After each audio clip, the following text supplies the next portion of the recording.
I don't really have a whole lot.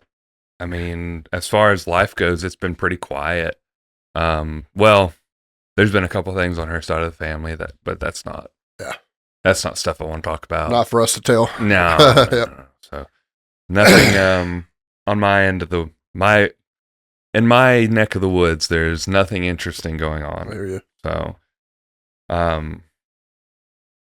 you got anything interesting? Just been dealing with some very high level adulting. Yeah. Nothing I can really elaborate on either. Yeah. Nor should I. Really, Right, to be honest yeah. with you, but Totally get that. There's got to be something. I am back playing again. I guess that's Yeah? right before the show. Yeah, I mean, I didn't quit, but Right. I'm back But you're playing with a like, band. in Yeah, band. playing at church every Sunday, and I wasn't looking for a band, but somebody called me to start filling in, and now I have like 4 shows booked and a rehearsal booked and 100 songs to learn, and Right. like the You got whole locations. yeah. The 13th at Furniture Factory in Huntsville. Okay. The 26th of July at Ethos here in Coleman. That's where we had my birthday. Yep. We took Richard and Avery there. Yep, you've been there. Good pizza. Levi's in Guntersville sometime in August. And I guess whatever the hell else they booked me for. So those are the immediate ones. immediate ones that I can think of. Yep. So Ethos will be cool, I think. Ethos should be easy for everybody. So, Yeah. I mean, it's not far out. my goal is for it to become a permanent gig for me and for them to forget about their other bass player, because I can promise he doesn't do it better. Right. He may be easier to deal with, but I can promise he's not better. Right.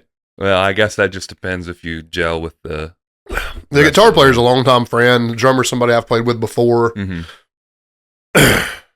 The singer is the drummer's wife, and she's real squawky and awful, and I can't stand her. But it's a cover band, man. You know what I mean? Yeah. And it looks like there is another fill-in guitar player that I may be with some of the time, which I'm indifferent about. But Right. he's Indifferent is better than disliking. yeah, he's like Eddie Van Halen worshiper, like plays all the EVH gear, and Mhm. like I'm pretty sure he listens to Creed. Yeah. Like he's actually, I've seen him play several times with this band, but he's actually a pretty serviceable guitar player. He's just super fucking cheesy. Mm-hmm. Yep. Well, Like hoop earrings cheesy. oof, man. Hoop earrings and like Affliction t-shirt cheesy. Like, So there's this guy at work. This is definitely show before the show stuff, but he showed up one day out of nowhere with a mustache and one hoop earring in his left ear. it's out of nowhere. Out of nowhere. And I was just kind of like, huh, that's weird. And he's the guy who I very much dislike, and he dislikes me, and always talks about how great he is at boxing and stuff like that. It's like, that's interesting style. I don't think anybody did the asymmetric piercings anymore. I thought that was like a dead thing. Look, I mean, this guy's like in his 40s, divorced twice. Maybe he's just going through a crisis. I think he's just going through some shit. Probably self-inflicted, but you know what? All I did was laugh, like, because it's a legit. Was it like an audible, like you saw him and couldn't help yourself? No, yeah. Which he probably didn't hear me. It's loud as shit in there, and he was driving a machine. He was driving the other way. But I looked at it, and I legit just laughed. I was like, holy shit. Like, this is the biggest joke I've ever seen. Like, damn. I will say that me checking my fake watch Mhm. in traffic and like in bad traffic situations continues to piss people off. And I fucking love it. It's giving me life right now. That's so funny. yeah, I'm not too, I mean, they're mad about it, but I'm not too mad about it. But I mean, it's pretty funny. I mean, I could just flip you off and really piss Right. you off. I mean, I've like- always heard the thumbs down always makes people feel worse. Like, you just, than the flipping off. yeah. Like, yeah, because I mean, that's like the 1-star versus 5 stars thing. Like, if you flip somebody off, you didn't really put too much thought Yeah, into you were it. just Like, pissed. But yeah. if you give somebody a thumbs down, they're you like, felt it. You felt it. Yeah, Like- that's a thought of answer. Like, I flip people off like for the fuck of it. Right. Sometimes, Yeah. you know what I mean? Like, so I mean, friends. it makes me sound like a fucking terrible person, but like, I'm a different person when I'm behind the wheel. I really am. I get it because I get that road rage pretty bad, but it's only ever when somebody does something stupid. Yeah, I mean, I am back playing at the church where I threatened the deacon. We did tell that story. Yeah. Chasing the Aldi parking lot and threatened to pull him out the window of his G-Wagon. So, I mean, road rage isn't safe, y'all. Don't do that. I'm going to get shot one day. It's definitely not. I mean, around here, maybe not, but like, suicide by road rage could be how I die. I'm not going to lie if to you're you. traveling somewhere, like, you never know who you're going to run into. Florida is apparently really bad. There's a guy in Morgan County, Coleman County, Marshall County, like, was driving that area. There's like a corner that's like kind of close to all three counties. Like Huleco, Joppa area. Yeah. Well, you can get through all three counties pretty quick. Just fucking opened up and started shooting at a truck in a road rage accident. Apparently this guy's done it before, and like all three county sheriff departments are looking for him currently. I don't know if they found him or not, but that's pretty fucking wild. That'll be my luck. Flip somebody off like half-heartedly and get shot at for it. Right. But damn. Yep. Try to maintain your composure a little bit better than Zach does. Long story short. That's the moral here. Just try not to be as angry if you can help it. But if I know you and I flip you off and we're in traffic, there's a good chance I'm just like fucking around. Fucking with you. Yeah. But if I give you the thumbs down or if I give you the fake watch check, like, I am serious in those moments. But it's been a while. Yeah. A few weeks now. Maybe a month. I don't know. Maybe. Yep. It's been a while. We've been very, very busy with different life things going on, and we've talked about that before because we've been a little bit sporadic, and people have been asking, when's the show coming back on? Like, it'll come back on when we're ready. Like, nobody's quit. We haven't even had that conversation of quitting. Right. For the record. It's literally just been, hey, can we do this today? And it's either yes or no, depending on what the circumstances are. Last week you were on vacation. Past couple weekends, I don't know what was going on with me, but I know I had a bunch of shit going on that I couldn't. I feel like it's been me more than it's been you lately. I'd say over the course of all of it, it's pretty 50-50. We've just had so much shit going on. It's just been hard. Mother's Day was the weekend. I was gone. That was the weekend. Yeah. And the weekend before that, there was something. I don't know. This past weekend, I canceled because I celebrated Mother's Day a week later. Yeah. Yep. So that's what it was. Yep. But that's just where we're at. And, this is, until it's monetized, which you guys can help us with by sharing the show, it is just for fun and a reason to get together and have a drink together. Yep. And, to talk to y'all because we do like that a whole lot. And we do feel like we do pretty good information for the most part when we're not half-assing it. Even when we're half-assing it, I feel like it's still fine. Like still good information for... or just a fun the depending on the topic. We did get fucking... I don't think we ever addressed it. We did get fucking roasted over the IPF situation. Yeah. Yes, they are... It's not the size of the sleeve. It's the components of the sleeve, what it's made of. So, yes, we know. We messed up. Big fucking deal. Sorry. We made a post about it. We told everybody, hey. Tell everybody very, very candidly, we're not listening PA or IPF fucking anyway. So it doesn't matter. It's y'all's fucking problem, not mine. But, we do like to be pretty informed. And anytime we eat shit, it does kind of suck a little bit. That being said, I mean, we're at nearly 100 shows and I feel like that's the first big bugaboo we've had. I think we've had two ever, and I can't remember the other one, but I remember somebody correcting us on something else. There's been several little things, like I remember I couldn't remember Light the Torch, and I think Nick was like, hey. That's Light the Torch, yeah. That's that's not like powerlifting. Right, no, that was just like, I can't remember the name of this. But like little things like that is kind of like whatever, but as far as big stuff, I think we've had two things ever that we've said that was like, oops, we said something. I've been bleeped out for saying some politically incorrect things.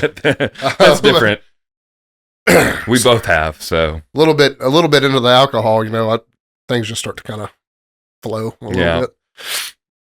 And I generally preface it with, this is some heinous shit I'm about to say.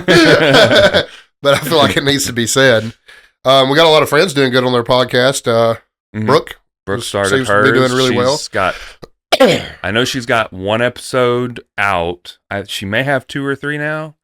We've talked about doing a crossover, but we kind of have to get on a schedule of ourselves first before we crossover. Try and do any crossover. I'm not sure if Bryant's still doing it, but I know he's had a couple. He had Avery and Richard on. He did, and he had I'm blanking on his name. Head Smurf guy. Lentini. Yep. Lentini was on. And he had I'm so bad. I'm blanking on names. Christy Hoffmeyer. Yeah, Christy Hoffmeyer was on. So he's had a lot of the PLU people. I think he had Heidi on too. I could be wrong, but I'm feeling like that's in the memory. So if you're looking for something to do while we're away, our friends are doing cool shit. Yeah. So any you of can them support them. Friday Night at the Barbell would be Bryant's, and She Said What She Said, or What She Said, is one of the two. That's Brooke. Power Brookies. Yep. Yeah. On Instagram. Either She Said What She Said or What She Said podcast. It's one of those two. But go look them up. That will hold you over if we find ourselves in more hiatuses. And Brooke is kind of doing not just powerlifting. She's doing a little bit of everything. So you never know what you're going to get. The first episode she had was a doctor. I think it was a family practice doctor. Cool. So it's still, probably information, in the that we can use health and fitness space, but it may not be powerlifting or hypertrophy based stuff. So, but she has a powerlifter on or coming on soon. One of her friends in it's either PA or USAPL. I'm not sure which one she lifts in, but because she had friends in both of those. Is she connected to Quayla now that Quayla lives in the Northeast? I wonder. I don't know. Could ask. I don't know. I feel like maybe she is, but maybe I'm wrong. I didn't know she had moved. I saw that somewhere. Yeah, I think she's in the Boston area now. Okay. I think she moved there from Texas, or she's back and forth or something like that. But, right. Kind of cool. Friends doing cool shit. Maverick had their USAPL meet. Mm-hmm. Did not keep up with how that went. I'm sorry, boys. Richard was a little disappointed in the numbers, I think. Like turnout was? Yeah, I think he said it was a little low for him. It was also their first space in their gym, right? Yeah. First time in their gym. So. I believe so. And then he also mentioned that he was a little bit. I don't know if I should say this. Okay, that's fair. I need to stop because I don't have permission to talk about that.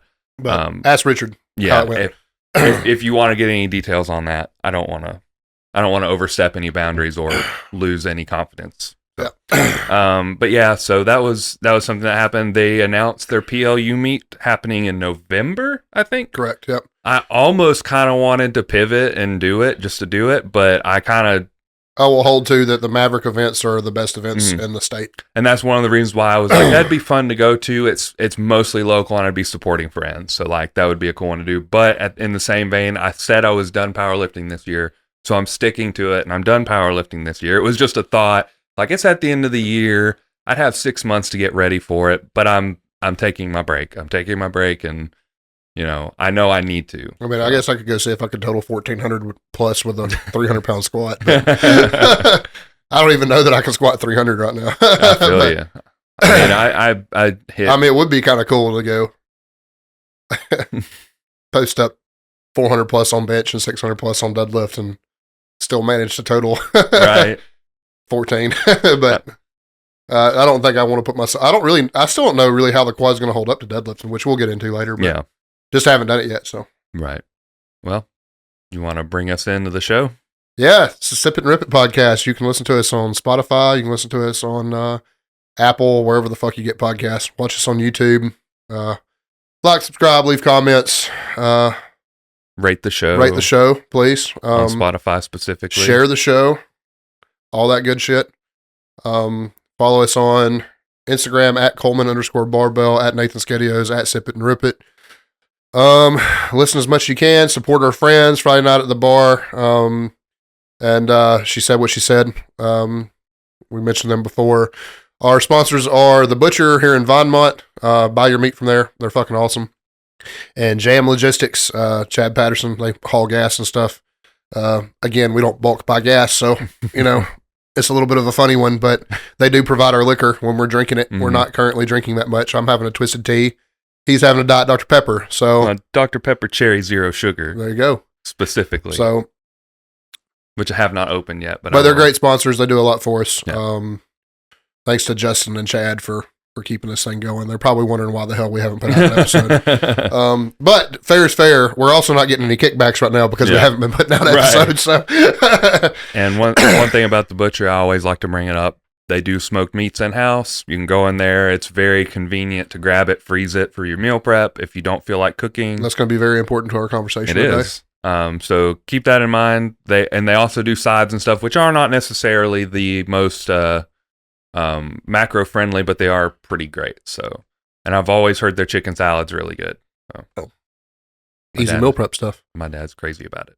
They got good shit though, for real. They do a good job. What did you do in the gym this week? Because you're still not powerlifting. I mean, I'm squat, bench, deadlifting, but I'm not. He's not prepping for anything. I'm not prepping for anything. I am back dieting. So the gym was pretty okay. This past week was the first week that I started dieting again.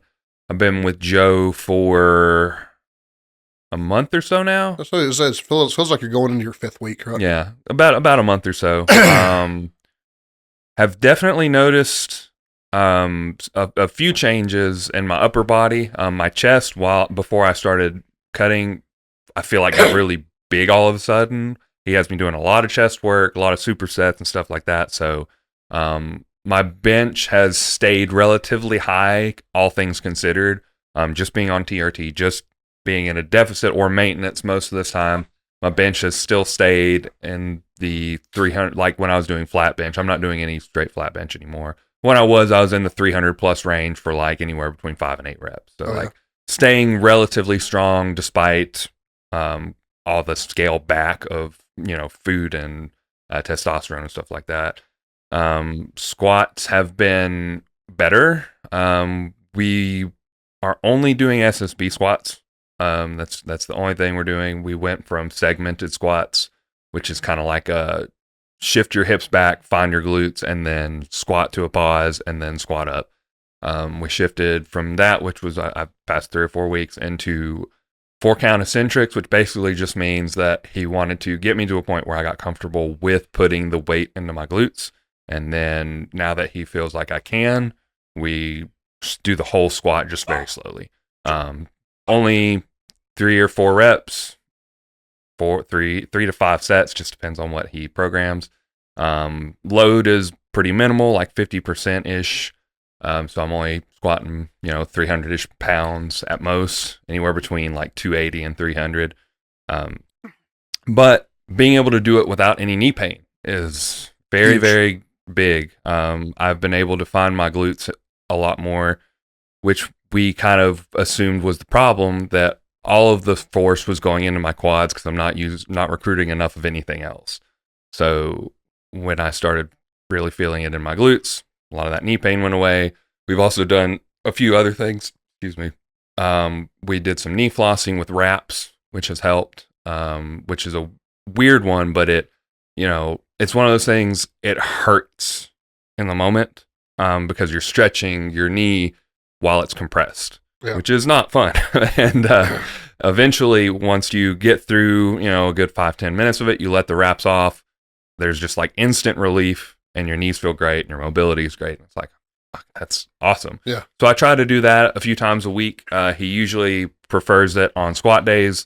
I really just try and get it done as much as I can. Sure. He'd like me to do it every day. It's kind of one of those things where I find time, I implement it, and when I don't have time, I sometimes just don't get to it. Sure. All that stuff's been good. Deadlifts, I've been sumo deadlifting for 6 or 7 weeks, and it's coming along really well. I started and I didn't really know what I was doing, and I asked Joe a lot of questions, and then when I got with Joe, we worked on it a little further, and I got to a point where I feel really comfortable doing it. It's just a matter of getting the motion down. Whether it's going to stay my permanent lift or not, I don't know. We're just kind of playing with it because I was like, I need to work on getting rid of gluteal amnesia anyway, so it's a good opportunity to really reinforce hip and glute engagement on a lift. and just finding it in general is a positive. So Sure. that's been pretty much it. All my other stuff is pretty straight up bodybuilding style stuff. Super fun. Come in, get a pump. You saw me last Monday laid out on the gym floor. If you want a killer superset, dumbbell lunges into goblet squats for 1 minute at a 5-1-5 tempo. Go nuts. it will make you lay out on the floor. I think I have 3 sets of that, and that's the last leg movement that I have of that day, and then I've got some ab stuff, but it's brutal. But it's been fun. And I mean, I told him, I was like, hey, fuck my legs up because I want big legs. Sure. He also gave me his new favorite torture device, which is front squats on a Smith machine at a 5-3-0 tempo. That's a 5-count descent and a 3-count pause, and then you squat. And it's the Smith machine makes it really interesting. I don't know how I feel about them yet, other than the fact that it's a front squat, so it chokes the fuck out of me. Yeah. But yeah, it's been different. We've been doing a lot of different stuff, which is what I expected out of Joe. Sure. Definitely going it's always going to be different. Attacking things from a unique perspective. But everything that we've done in the past 4 or 5 weeks has been towards just like movement and being healthy and feeling better. And that's where we're headed. Oh yeah. Everything's been good. I feel relatively like my physique is coming along well. This is my first week back dieting. I'll be dieting down to 217, which is very aggressive. I haven't been below 220 in like probably a year or more. Yeah, since the last time you did a pretty drastic cut, right? Last time I did a drastic cut, I got to 199. And that was before I was on TRT. That was like I was on nothing.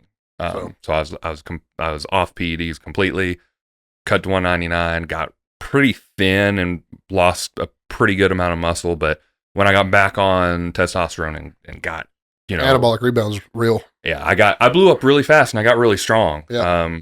That was that big turnaround for that. I think it was that first meet that I did with Joe. Yeah. So it was 2022 into 2023. So pretty cool. We're doing pretty cool stuff. For sure. But that's been a little more than a week, but that's kind of like the recap of what's been going on while we were away. Yeah, sure. So I'm continuing to rehab my quad. I am back squatting again. Technically, I've been back squatting for a few weeks now. But my second leg day had been open-ended, so I was just basically going in, doing what I could, both rehab work and, hypertrophic work, working on getting better at single leg movements. So a lot of pistol squats, lots of lunges, split squats, lunges under loads that I've never lunged before. So that's really, really good. Were you doing barbell lunges? I was doing SSB lunges, by my own choice. And, they were really, really effective. They definitely have changed my attitude about lunges, I suppose. Yeah. And I have progressed them into split squats and Bulgarians. So that's good. Those are things I haven't really been able to do well in years. So the fact that I'm doing them kind of makes me feel a little bit stronger. Pressing still going great. Still super fucking strong pressing. Haven't deadlifted at all. And then the squats have been back first week back with Ron programming my leg days. It was blood flow restriction and a pretty slow tempo for me. It was 3-1-3 at light loads, sub 200 pounds with hills elevated. It was CNS wise, it wasn't aggressive. It was aggressive on the muscle, an injured quad, but mostly feel pretty good, pretty confident where I'm going. I feel like we're getting somewhere. I really believe that if we can figure this issue out, my hips have been great, and I haven't been great for the entire time we're doing this podcast. I mean, longer than that, probably. Yeah. So I do think that addressing a quad weakness is really helping the health of my hips. But haven't been pressing feet on the floor. It's all been floor presses and Larson presses. All that's going extremely well, with the exception of floor presses are the worst fucking press variation ever. Not complaining so much as I just find them fucking miserable. I do them every week with no lip about it whatsoever. They're just fucking miserable. I don't know. I don't know why. I don't know why they're so miserable to me, but they are. But I can imagine those things will continue. I haven't looked at my program this week, but yeah, just looking to get back in the swing of things. So I expect to see deadlifts on Tuesday. I don't know. I could tell you. Let's see. But a return to deadlifts is probably forthcoming, I would imagine. Real quickly on the side, I'm very fortunate that I get to do only fun press variations with Joe because he's got me doing incline close grip and flat bench close grip. So all of my pressing is great. So not to rub that in, but deadlifts actually come back tomorrow, along with some glute bridges. I get pull-ups, which will be the first time doing pull-ups since injuring the lat, which is a huge thing. Are they free pull-ups or are they assisted? They're free. I have a block pull for the first time in a while. A shit ton of legs on that day as well. Looks like I got a little bit of legs every day. Weighted dead bugs is the most diabolical core movement on the planet. If you haven't done them, you fucking should.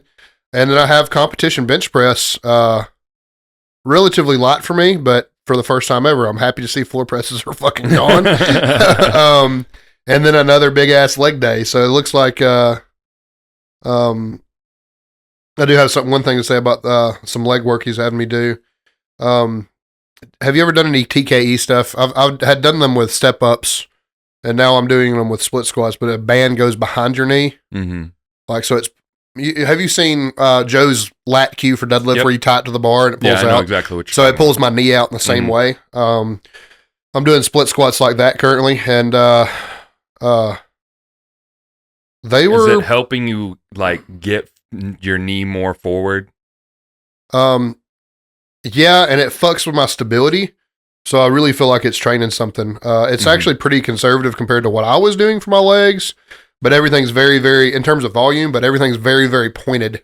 Right. If that makes sense. So, yeah, I mean, a lot to be excited about. I have been under the impression that if I fix this problem, we might have some untapped potential in both deadlifts and squats. So, good Lord willing, when I'm back, I'll be back and back to stay, I hope. But, my luck. Knock on wood. What was that video Joe posted recently about basically not dying?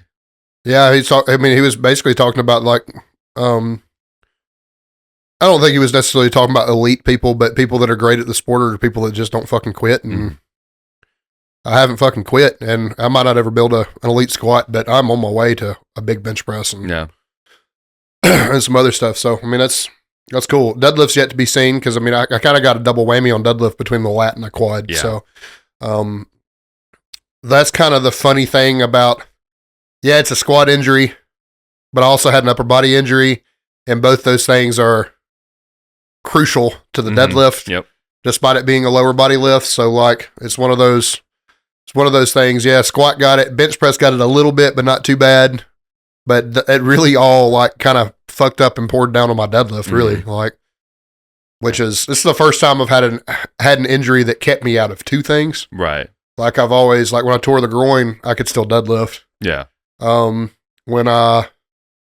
when I've done other things to my lower body, I could still deadlift. I could still bench. This is the first time I've had to pull away from both. Pull away from both at the same time. So if I've hurt my back, maybe taking some time off of deadlifting, but this is the first time I've had to take significant time away from two at the same time. Yeah.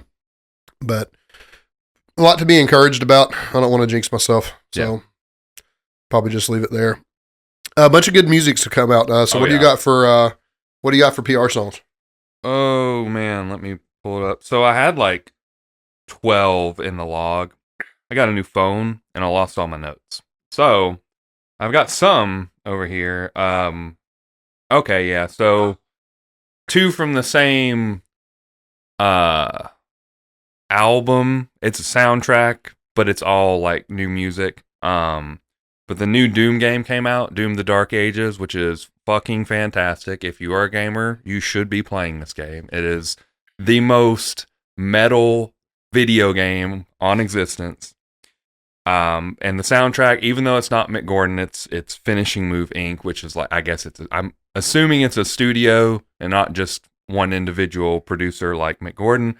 But the music is very good, and Mick Gordon's music, while goated and definitely Doom Eternal soundtrack is just so hard to compare to beat. Yeah. I mean, as far as like heavy metal like soundtracks go for games, They got their demographic just fucking spot on with those games, they like 100%.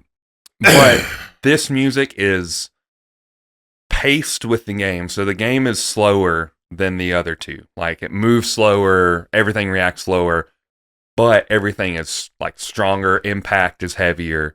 So the music is slower and heavier, which is fucking cool. Like it's really, really good music. Probably trying to go back to a little bit of scare factor, I'd imagine, because the Doom games are some games that I actually played. Mm-hmm. There you got to a point where it was just like fucking kill them all, like fucking mass, just like action all the time. Yep. So like I'm sure it's probably a welcomed change. Some people are still very upset that Mick Gordon is not a part of it anymore. The situation between id Software and Mick Gordon is very, very bad. On id Software side, Mick Gordon did nothing wrong. He got the shit end of the stick, basically, and I feel bad for him. I knew he wouldn't come back. Everybody knew he wouldn't come back after what happened. So, but that being said, the music is still great, and the two songs off of that I'm going to list are From the Ashes, which is like the title song. It's very, very good. It's not as slow as some of the other music. It's a little quicker pace, very much reminiscent of a lot of Mick Gordon stuff. And then the second song is Ancestral Beast, which is incredibly slow and heavy, and my favorite song on the whole soundtrack album, whatever you want to say. But it is very good. Hell yeah. It's I've been listening to that soundtrack nonstop in the gym. Like on repeat, just put the whole soundtrack on. Man, it's good shit. If you have not listened to it, Finishing Move Inc., Doom the Dark Ages soundtrack, go listen to it. It's like 17 songs. Some of them are like 2 minutes and some of them are like 7 minutes. So you get a good range of whatever you're feeling. Good. But those are the two best songs in my opinion. I'm just going to rapid fire mine because I got bunch of my last one, something I'm going to nerd out about. Atomic Ass Torpedo by Gut Wrecked Me. Hell yeah. It's a funny title, badass song. That is very much all American black metal. American black metal being a little bit different, and it's a little bit less thematic, less theatrical, stuff like that. That's a nicer way of saying it. But it's really, really fucking good. I really enjoyed it. It seemed fresh in a genre that I love, but rarely ever feels fresh because it's normally just face melting pace and it's Black Dahlia Murder or exactly. Abigail Williams put out a new track too. Oh, okay. I didn't know that. That's cool though. I'd download that. But yeah, I mean, it just felt fresh, so it was kind of cool. And I'm very, very tired of talking about Sleep Token, so so it was good to have something other than that. A band, unfortunately, is somewhat connected to Sleep Token for whatever reason. Same producer, I think, and they're getting a lot of their hype. It's a band called President, and they released a single called In the Name of the Father. It's incredibly heavy, but it's also very poppy at the same time. It's a good blend for people. Really, really liked it. Clean vocals? Some clean, yeah. Okay. Some clean vocals, not all. And then, with the exception of a couple bands, I don't like all clean vocals. Right. I mean, there's a couple, Protest the Hero, I'm Abomination, stuff like that. I mean, I like Coheed and Cambria. Most of the time, my heavy shit, I like it to be heavy. Yeah. And then my throwback that I'm going to nerd out a whole lot is from Opeth's Watershed, which may be like one of the greatest albums of all time. Of all genres, of all anything. But is the Heir Apparent. Yeah, Heir Apparent is probably my favorite song on that album. That whole album's good beginning to end. But Heir Apparent is just, I got chills talking about that song. literally talking about it now. Unbelievably good band. Everything they've done is genius. Back then, they were just a little bit heavier than they are now. Mm-hmm. Grand Conjuration still was my introduction into them, and I was just like, "This is like the coolest shit ever." Yeah, I mean, it's real modern day prog. I mean, they were much heavier back in the day, but I mean, it's very much odd times, weird shit. It's like peak musical nerddom, like in a lot of ways. and then a lot of their music's not something I would put on a PR list, not because I don't like it, but because it's typically not music that you would. It's music you have to think about. You know what I mean? So it's not. I like all my dumb caveman beat down hardcore shit most of the time I'm in the gym. So to say I'm putting that song on is a pretty fucking big deal. Yeah. Y'all should absolutely fucking listen to that. Even if you don't like metal, you should listen to Opeth because there's something for everybody in that band. Yeah. Opeth does a lot. What was trying to think? Is it Dirge for November? They have so many wild song names, dude. But there's one specifically that is not heavy like at all. I think it's an acoustic track. Hell, half of Watershed's the same way. I think it's on Watershed. Is there a song called Dirge for November on Watershed?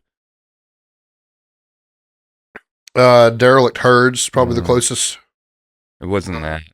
Well, they have like 15 albums, so right. It's on one of them. I'm pretty sure that's the name of it. I have lost my ability in my old age to tell you track listings and stuff like that. I used to be able to tell you what was on every album ever that I listened to, but I can't do that anymore. But there's one that's very easy for me to remember. What's that? The only sin was giving them names. Yeah, I can remember every single title of every song. Yeah, because it's Our Only Sin was giving them names, which is an incredibly heavy record and a concept record at that. It's very good. It's the problem with that record in the gym is I can't listen to one song on it. Like I want to listen to the record as one song. So there's one song that I can listen to by itself. That's the only one that I can listen to like as a standalone song. The rest of them have to be like. If you listen to any other song, you kind of have to listen to everything else. But is specifically. I think that record and the record they released at the same time, that was COVID for us. So we were like listening to that band religiously in my carport. Yep. And lifting weights. And new music was few and far between, and new good music was fewer and further between. Yeah. Yep. So those are pretty cool fucking records. I can't even think of the name of the yellow one that they were released with it now, but it's good too. But it was very much standalone tracks versus like a concept record. But I actually listened to that record probably the least of all Acacia Strain records the yellow now. One? Yep. Yeah. But super fucking good anyway. Acacia Strain hasn't put out anything that I've just absolutely hated. Like most of their stuff, even if I don't just love it, I can listen to it. Vincent has a oh shit. My bad. I can't really explain what happened there. He has a new band with No Cure, the guys from Birmingham or Huntsville. He has a new band with them called Stolen Gun. I'm very, very interested in hearing that because everything that man touches is gold. And No Cure is fucking awesome too. So also it's kind of 6 degrees of separation because Lance did a vocal track with No Cure and so it's actually friends of the podcast essentially. Right. So it's a really fucking cool thing. Yeah. No Cure's cool too. Like their music's good. Yeah, they're one of those hardcore bands that can actually play, so it makes it a lot more dynamic and a lot more fun than just like I like Terror and Hatebreed and shit, but like it's boneheaded caveman shit. So like I don't like Hatebreed. I just cannot listen to Hatebreed. It's the same song every track. That's hardcore, man. Maybe that's why I'm not a big hardcore guy. You know, I mean, it's all like super boneheaded and caveman like. That's they want it to be heavy, and that's all. Right. That's it. That's all. That's the only stipulation. But I mean, there's other bands like that. I mean, I think about hardcore fans get mad at me for saying this, but like Knocked Loose, they can play. Mm-hmm. Body Snatcher, they can actually play. I like Body Snatcher. Body Snatcher's cool. But Drain is cool. They can actually kind of fucking play. Last 10 Seconds of Life, they technically be... Deathcore probably, but still pretty... They probably have a lot of crossover fans, I'd imagine. I feel like they're probably more hardcore than most of the things you listen to be fair. Yeah. I'd say they lean more into They remind me of like Spot. Yeah. They're definitely in that same vein as far as like musical sound. We could talk about heavy music the entire night, so not to be a dick and cut it off, but we probably need to talk about this. By and large, we have a lot of weight loss related things to talk about. I wanted to talk about hacks for those of you who just fucking refuse to meal prep. I can very much be that person. Nathan's got some stuff on some weight loss drugs and whatnot. He wants to talk I about. always like talk about drugs. Yeah, drugs is what makes this podcast go. We talk about drugs all the fucking time. But yeah, I mean, mostly it's like weight loss related stuff. We also got wind of that new fitness peptide. Yeah. That you sent me. Yeah, that's part of the SS332, SPS so 332 or something there's like that. two. Do you want me to start on it? Or Yeah, why don't you just start on Okay. that while we're asking about it? So there's two that I've been looking at recently that are really interesting. Everybody knows like the basics, like the Ozempics and stuff like that, and what they do. So if you don't, Ozempic basically blocks your hunger signals, which makes you not want to eat. And then if you eat and your hunger signals are blocked, like there's other things that are going on. I had a whole thing written out about this that I don't have anymore because my notes are gone. But basically, it makes you sick. Blah blah blah blah blah. There's like what these type of drugs. These what's the GLP-1 inhibitors. GLP-1? Yeah. So the GLP-1 drugs, they basically make it so that you can't eat. Right. Like that's kind of like their goal. These new peptides that have come out. There's two. The one that I am specifically trying myself is I haven't started it yet, but I'm getting some. Is SLUPP 332. I knew 332 was part of it. Yeah, SLU-PP-332. So it's pretty interesting, and let me pull this up because I have like a little information thing about it.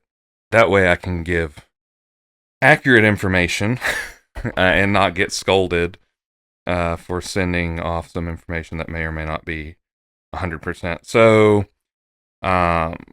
what it is a PPAR delta agonist, which is like they said, think of PPAR delta as a master switch for metabolic flexibility. So when activated, it shifts muscle fiber type toward more oxidative, fatigue-resistant type 1 fibers, promotes fatty acid oxidation over glucose use, and improves mitochondrial biogenesis, which basically means more endurance, better metabolic efficiency, and possibly body composition changes. So, interesting thing about that is it mimics aspects of exercise.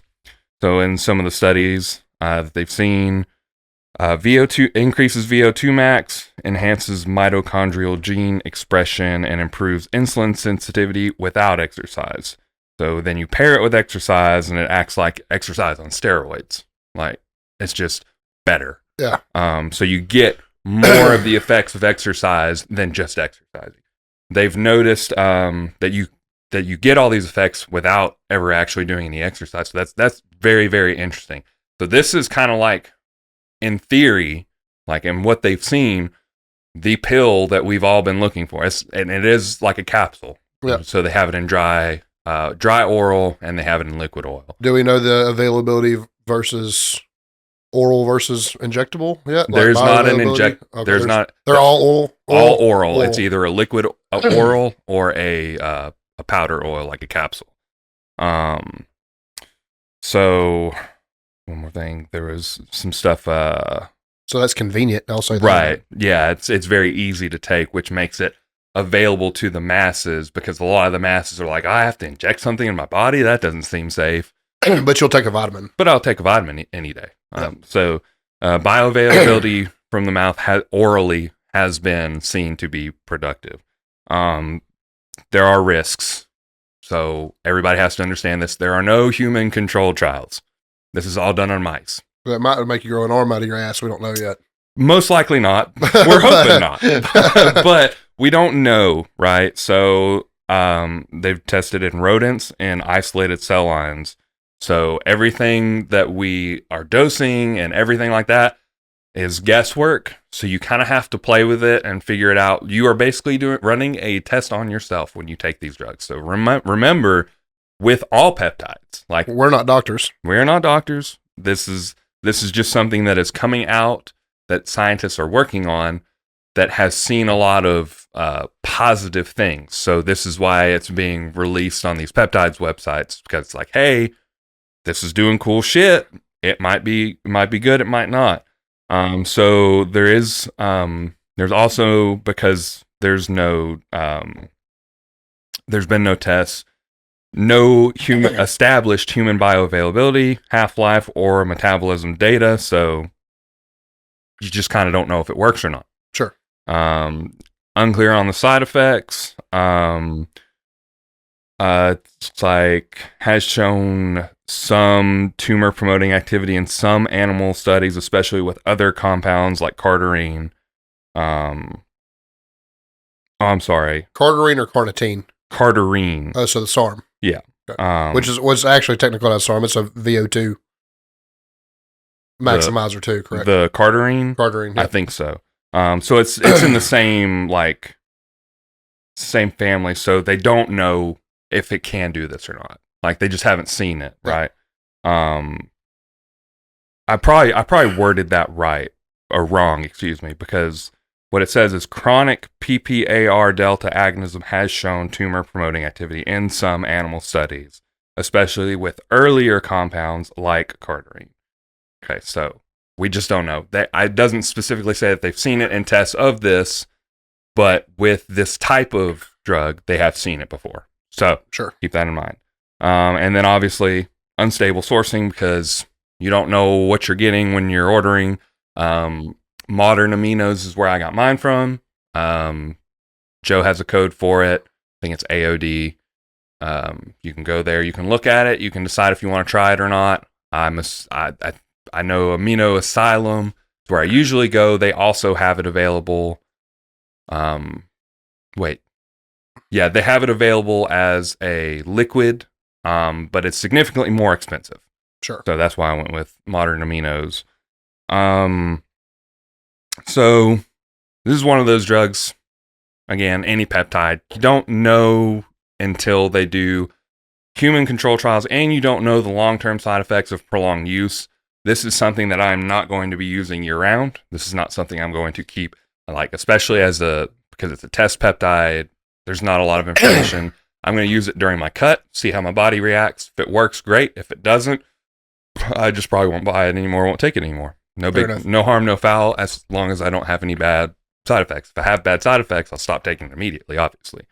That's the one that I'm going to try, and that's the one that I've found to be, because the dosing that it needs is smaller than the other drug that I'm about to talk about, is one of the reasons why I went with it. Because in my opinion, obviously dose makes the poison of anything,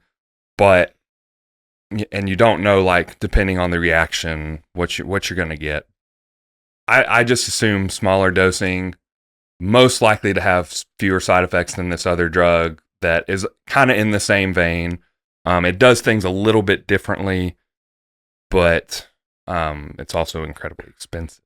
That's another reason why. I'm interested in this just because I do have cardio goals at the moment, and the increase in VO2 max is would be incredibly handy in meeting some of those goals. Right. What type of while you're looking up the other, what type of expense can we expect to incur? For 60 pills, 250 micrograms a pill, it is about $70. So about like any other supplement. About like any other supplement. About $1 a day ish, give or take. Not the worst, assuming you're only taking 250 micrograms, which I think you could take anywhere between 200 and 500, I believe, is like a common dosing from what I've read. Obviously, you could try and take more, but cardarine has caused tumors, and you start taking too much of something. Yep. You always want to dose low when you start with anything, just to be on the safer side. Oh, that was the wrong one. I was trying to look up the other one. Here we go. I wonder if I can find the study. But the other one that I was looking at that I found to be incredibly interesting was BAM 15. So I'm just going to read this write-up that Amino Asylum posted. You can go check it out if you want to. But it is a mitochondrial uncoupler, which is a compound that increases energy expenditure by making mitochondria less efficient at producing ATP. So instead of storing calories as energy, BAM15 causes the body to burn more fat and generate heat. Unlike stimulants, it does not affect the central nervous system or increase heart rate.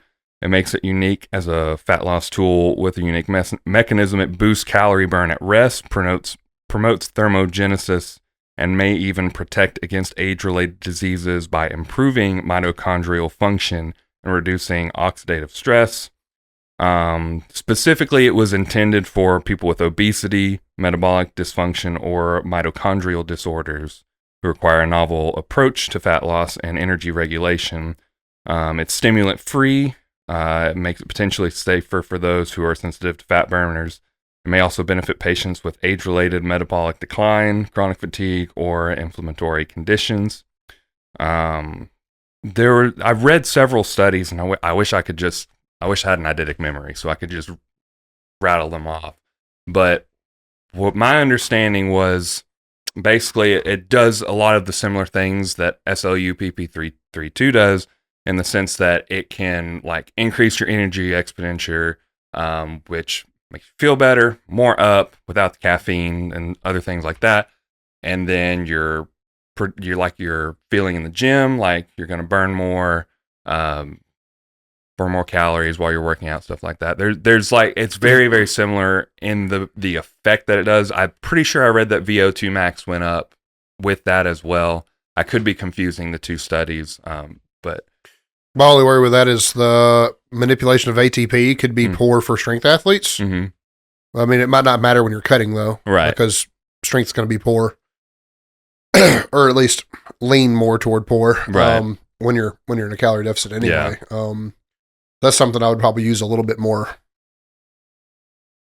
I don't know. Sparingly. You're talking about the BAM 15.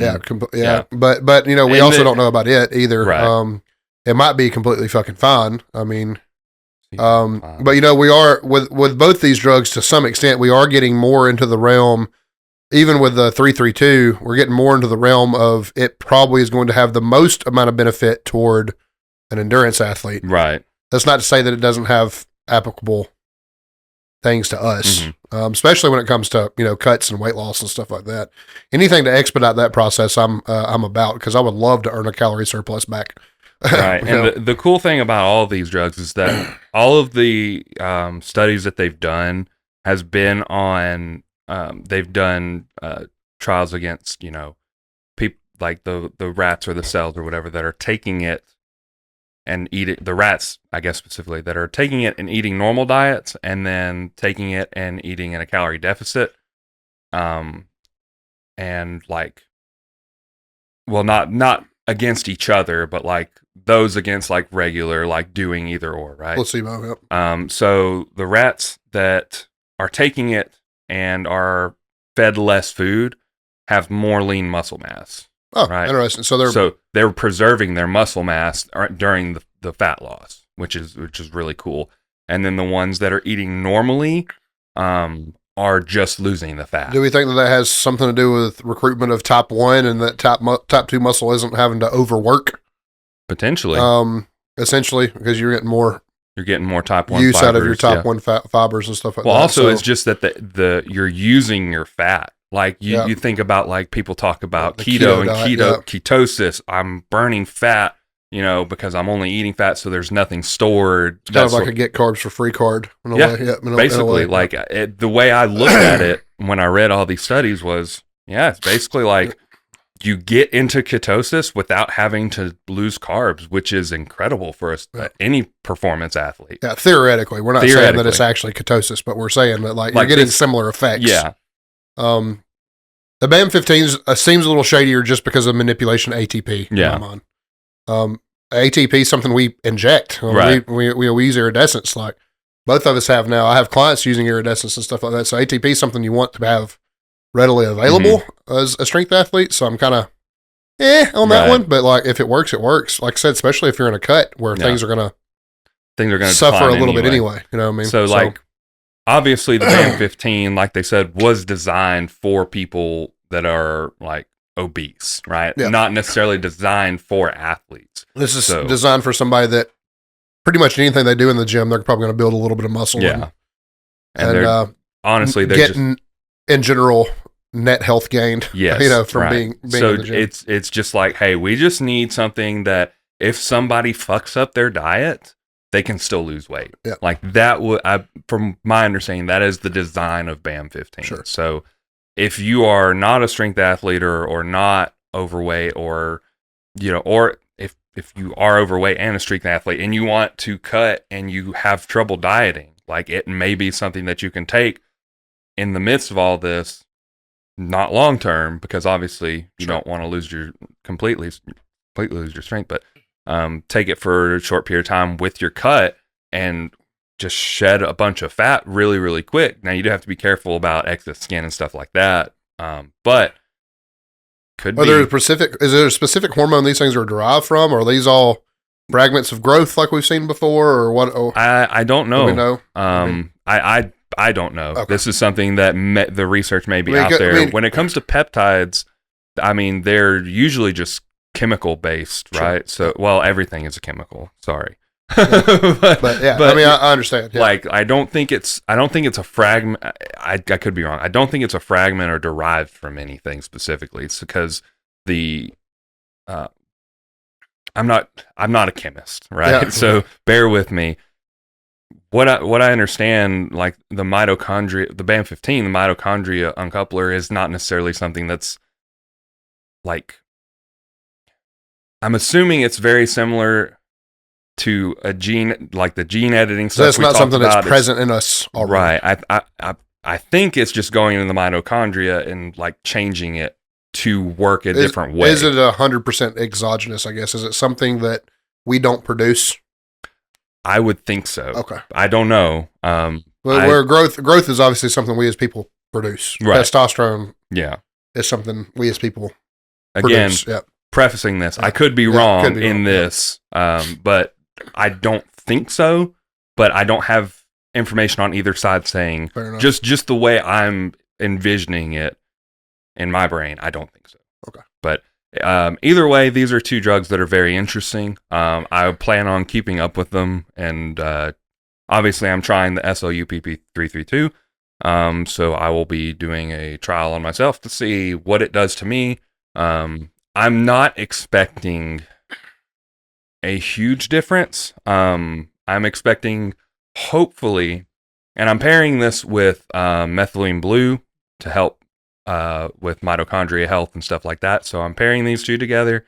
I'm hoping I get a little extra fat loss, a little energy boost, and just feeling a little bit better as I cut weight. That's really what I'm hoping for. Not necessarily that it's going to just change me overnight, right? Yeah, sure. I'm hoping that I see a mild change, like a little extra on my physique at the end of the 60 days. As far as like leanness and stuff like that while retaining muscle mass. I'm also increasing my testosterone a little bit, so I'm going to be kind of like a bucket full of drugs for a little while. Not like a big bucket, small bucket, but just like a combination of different things and kind of see how it goes. And I'm hoping that, to clarify, methylene blue is over the counter. You can buy it from Amazon. Sure. These other testosterone, obviously prescription.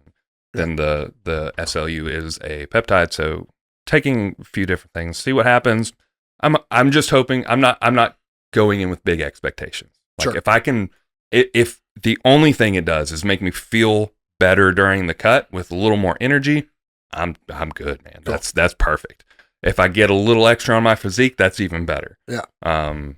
If I achieve my goal faster, that's like, holy crap. Like this works. This is, the best thing ever, assuming I don't have any bad side effects. So. Expectations are reasonable. Yeah. I'm not expecting it to change my life. Yeah, sure. If it does, great. If it doesn't, that's cool. I don't plan on taking it after the cut, but that would be a good indicator. If I want, maybe I will just to see, like, hey, if I'm on maintenance, will I still lose body fat while taking this? It'd be a cool, like, little study to do. So maybe I will, maybe I won't. I'll cross that bridge when I get to it. But for now, assuming I don't have any bad side effects, that's kind of like the plan for that. So stuff to look out for. Again, you can get them. Modern Aminos and Amino Asylum sell both of these. BAM 15 is anywhere between like $180 and $200 and something. per vial and or bottle. I believe that's a 30-day supply and a 60-day supply, so they are very expensive. For sure. Almost to the point where you could just buy growth hormone Yeah. from the black market for that price. So, which you are a little funny to say. I think you're a little safer taking the growth hormone in a reasonable amount, Dosage. Yep. and But we don't know till we know. right. So, but the SLU is a much less egregious. We'll call it a down payment, I guess. Sure, Like yeah. there's a lot. I feel a like lot there's lower entry in terms of cost. Yep.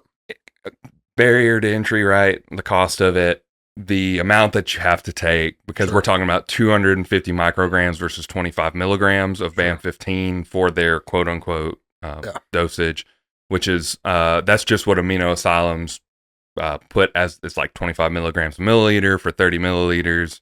So like that's the assumed, like you could take less, but 25 milligrams is like the assumed amount that you will take to get the effects that you want out of it.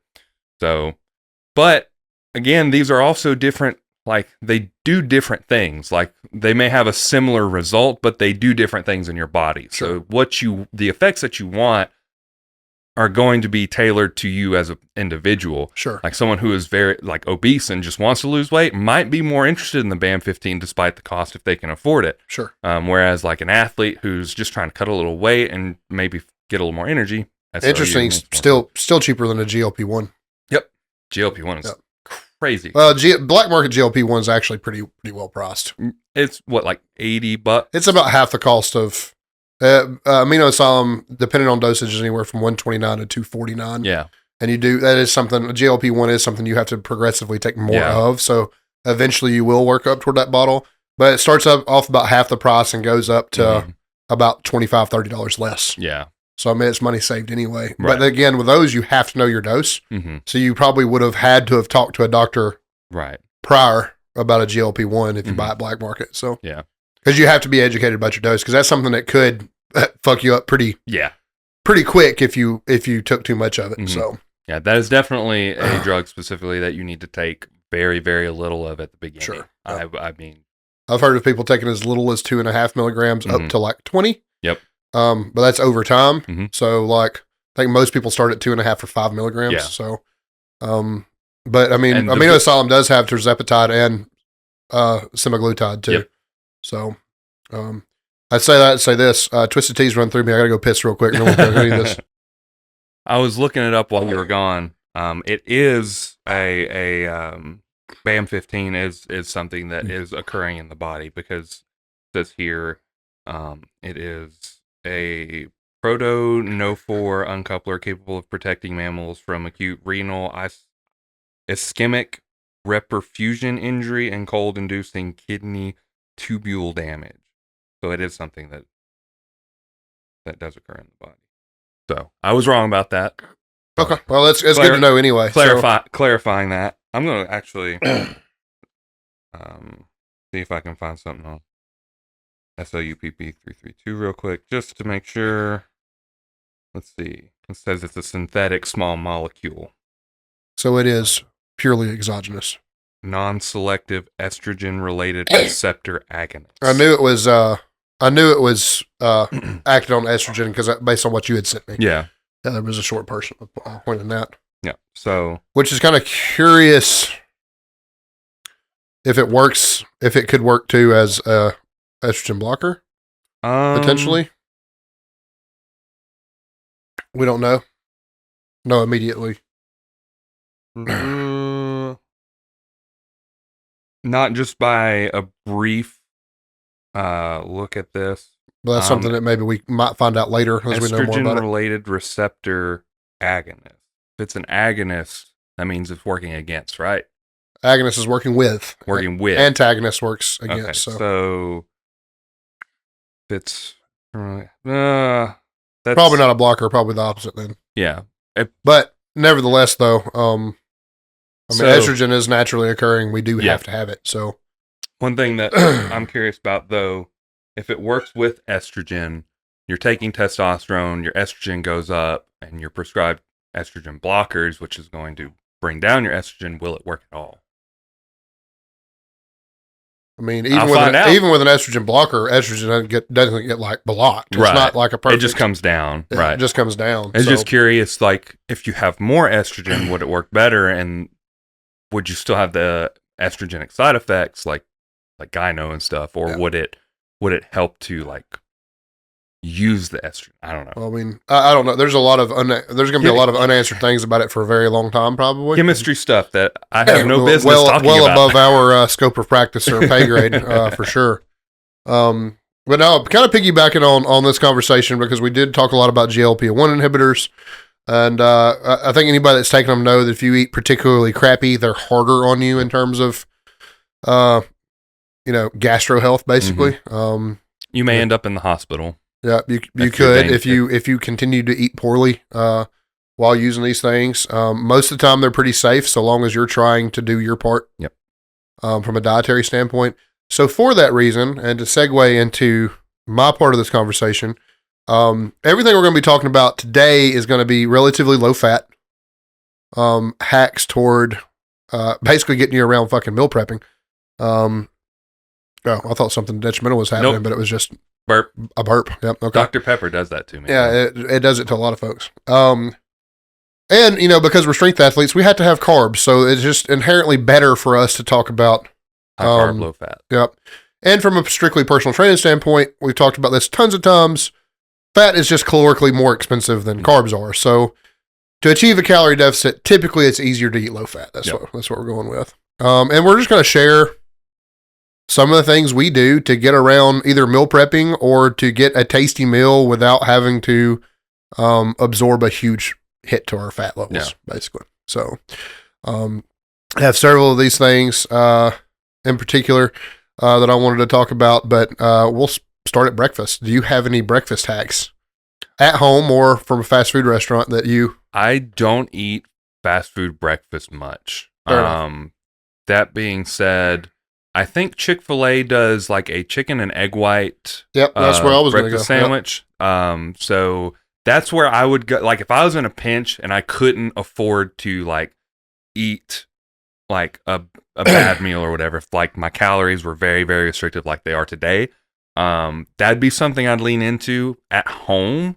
I do like ciabatta bread, egg whites. I get a pan and I do like 500 grams of egg whites and 2 whole eggs. Mix that together with some salt, bake it in the oven, ciabatta bread, deli ham because it's incredibly low fat, and then whatever cheese I want, because one slice of cheese is not going to increase the fat so high that it's going to knock it. Like it's still like 10 or 15 grams of fat in that sandwich. Sure. And that's typically my breakfast every morning. MyFitnessPal or my lack of internet for whatever reason is about to fuck this conversation up real bad. It's because I changed the password. Oh, there we go. Hold on a second. Let's remedy this really quick. So the egg white sandwich from Starbucks is what we're talking about currently. Yeah, that's a good not Starbucks. one too. I'm sorry, from Chick-fil-A. Oh, okay, I was gonna say the one at Starbucks is good too, though. It is called a egg white grill. Yep. And we're men here, so we're just going to talk about the 2 sandwich macros. For 2 sandwiches, we're talking about 58 carbs, 16 grams of fat, and 54 protein. All the fat coming from the chicken, and 1 or 2 grams in the chicken breast, and then most of it coming from the slices of cheese. Yeah. It's about 8 grams a piece for the slices of cheese. If you follow kind of the philosophy that me and Nathan do, this is typically a pre-workout meal for me. I want 15 grams of fat or less pre-workout typically. So 16 is pretty negligible. It's pretty much spot on for my pre-workout meal. So your first entry to this is egg white grills from Chick-fil-A. My sandwich at home, just to talk about it real quick, is very similar in just one sandwich, but it's 45 protein, 10 fat, and 50 carbs. So that's from one sandwich. Yeah. So that's a little bit better because this is a 2 sandwich deal for me. And you are talking about probably $12 or $13. Yeah. So this should be important. I need to keep price in mind when I talk about this. So to make this, which we're talking about, like in a pinch, or if you just don't want a meal prep, I usually make now. Some people probably may not want to make these as a meal prep because having eggs sitting in the fridge for 5-6 days may not be appealing to some people. But I throw them in the air fryer and cook them for about 5 minutes and then pull them back out. They're perfectly fine for me. But the cost of them, like a deli pack of ham, a pack of cheese, carton of egg whites, ciabatta bread. That's You're probably talking about a couple dollars a sandwich. A sandwich, probably, yeah. I think I spend $5. Well, I get the big pack, so it's kind of hard to say because, and still significantly cheaper than. Yeah, this is going to be educational in terms of what you could spend versus what you're spending eating out to. Like I said, I'm about both these meals. I'm about $12 to $13 out. Yeah. You probably spend close to like $20 on the stuff to make 6 of these. Fair enough. So it's about $3 a sandwich. $3 to $4 a sandwich, somewhere around there. Much better than the $7 a sandwich, $6 or $7 a sandwich I'm spending. But the next one is Starbucks egg white, turkey bacon, and white cheddar. Macros are a little bit worse in my opinion on this. Fat's still good. It is 640 calories for 2 sandwiches, 36 grams of protein, 14 grams of fat, 86 carbs. So it's pretty high in carbs and a little lower in the protein. A little lower in the protein, but I mean, again, this isn't a bad. You're getting right about your 40 protein pre-workout. By the time you have your coffee with it, if you do non-fat milk, you're probably right at 40. If you're doing coffee too from Starbucks. Cost on this is going to be about $12 or $13 with your coffee. You can expect 15 or 16. That's one sandwich in the coffee. 2 sandwiches in the coffee. 2 sandwiches. 2 sandwiches in the coffee. So it's not the worst. That's a go-to for me. Another big go-to for me is very, very simple. It's about 170 calories a serving, I think. Let me see. Is Rice Chex cereal. It's completely made out of rice. This is the macros on the strawberry, but they're all pretty much similar. Little bit more fat than you would expect from a cereal. But 2 cups of Rice Chex, no milk, is 4 grams of protein, 7 grams of carbs, and 7 grams of fat and 66 carbs. I pair that with 2 cups of fat-free Fairlife, which is going to get me 26 grams of protein, and then I put another cup of Fairlife in my coffee. So I end up having 39 plus 4, about 43 grams of protein in this meal, sub 400 calories, sub 500 calories by the time I add the milk. So that's a go-to for me too. That's something I really, really prefer if I don't eat out. And that it just works really fucking well for me. Rice Chex is goated. Just it's up. like, it's an adult cereal, but like very much like fast carbs, no bullshit. If you're buying a good brand of milk, you're going to get plenty of protein. Yep. I mean, it's just super simple, super fast. It's not a fast food option, but you're also not having to cook anything. Yeah. Big fucking deal. You have to get your measuring cup out and measure out everything. But I mean, it's still something that you can eat. I mean, you're probably going to eat this faster than you're going to sit in a fast food line. Yeah. Let's be real. Easily. Yeah. Easily. Another option at breakfast I do quite a bit is I actually haven't done it because this is a trigger food for me, or a trigger restaurant for me, so I try to avoid it. But I have done in the past to great success. This is assuming that you're going to make a protein shake at home. I typically do. If I do a protein shake at home, I'm doing 2 scoops of protein. The protein I use is about 50 grams. I'm going to get about 4 grams of fat and about 6 carbs. So that's the protein macros. But I do McDonald's oatmeal. 5 grams of protein, 4.5 fat, 57 carbs. Again, puts me right on the money for, pre-workout. Yeah. Carb, fat, protein. So, that's one I do a whole lot. And that is probably one of the cheaper fast food options if you're going to make your protein at home. Yeah. McDonald's is an absolute atrocious place to get protein from because everything's associated with quite a bit of fat. Yeah. They used to have an egg white sandwich, no longer do. So I would really say avoid McDonald's at all costs. But I mean, they pulled their salads. They pulled all their grilled chicken options, egg white options. They completely leaned into, we know we're unhealthy. Yeah, completely. That's what we're here for. Of all the places to find fast food hacks, the only one there is for sure the oatmeal. And like I said, you're still going to have to outsource protein. Yeah. So, but if you're looking for fast, you can shake up a couple of scoops of protein. I did that making it with water. If you need more protein, you can always make it with milk. But that's something I've leaned into before in the past. Probably don't necessarily love it. Yeah. Definitely not my favorite. So what are you doing about lunches? What's lunch from home for Nathan? Lunch at home for me. So lunch at home almost doesn't exist because I'm essentially going straight to work. Fair. After the gym. So are we talking about intra workout? We can absolutely talk about intra. I mean, the only thing that I do personally, and it's very, very simple, like for my intra, is a scoop of clear whey, so I get some protein in, which is about 20 grams, a scoop of Gatorade, so I get about 30 carbs there, and then my electrolytes and my creatine. And that is all for my intra, very, very easy. And that's easy protein, easy carbs, because you're drinking it. Super available for the gym. So that's kind of like paired with my breakfast, because I essentially eat my breakfast and then I get my shit ready and then I go to the gym and I have my drink with me. So That's kind of like, and you're doing egg whites and OJ still? Or? Egg whites and OJ at half and half, 16 ounces a piece is 50 carbs, 50 protein, 0 fat. I do add an electrolyte powder, a liquid IV that brings it up to 60 carbs. With the salt helps tremendously during a workout. I've gotten out of the habit of doing that, but it's just super fucking easy protein and carbs with no fatty repercussions whatsoever. It's just super fucking easy to do. Helps with hydration because the orange juice is primarily water anyway. Mm-hmm. You don't get to count it towards your gallon a day. Sorry. Nope. But the electrolyte helps retain some water, stuff like that.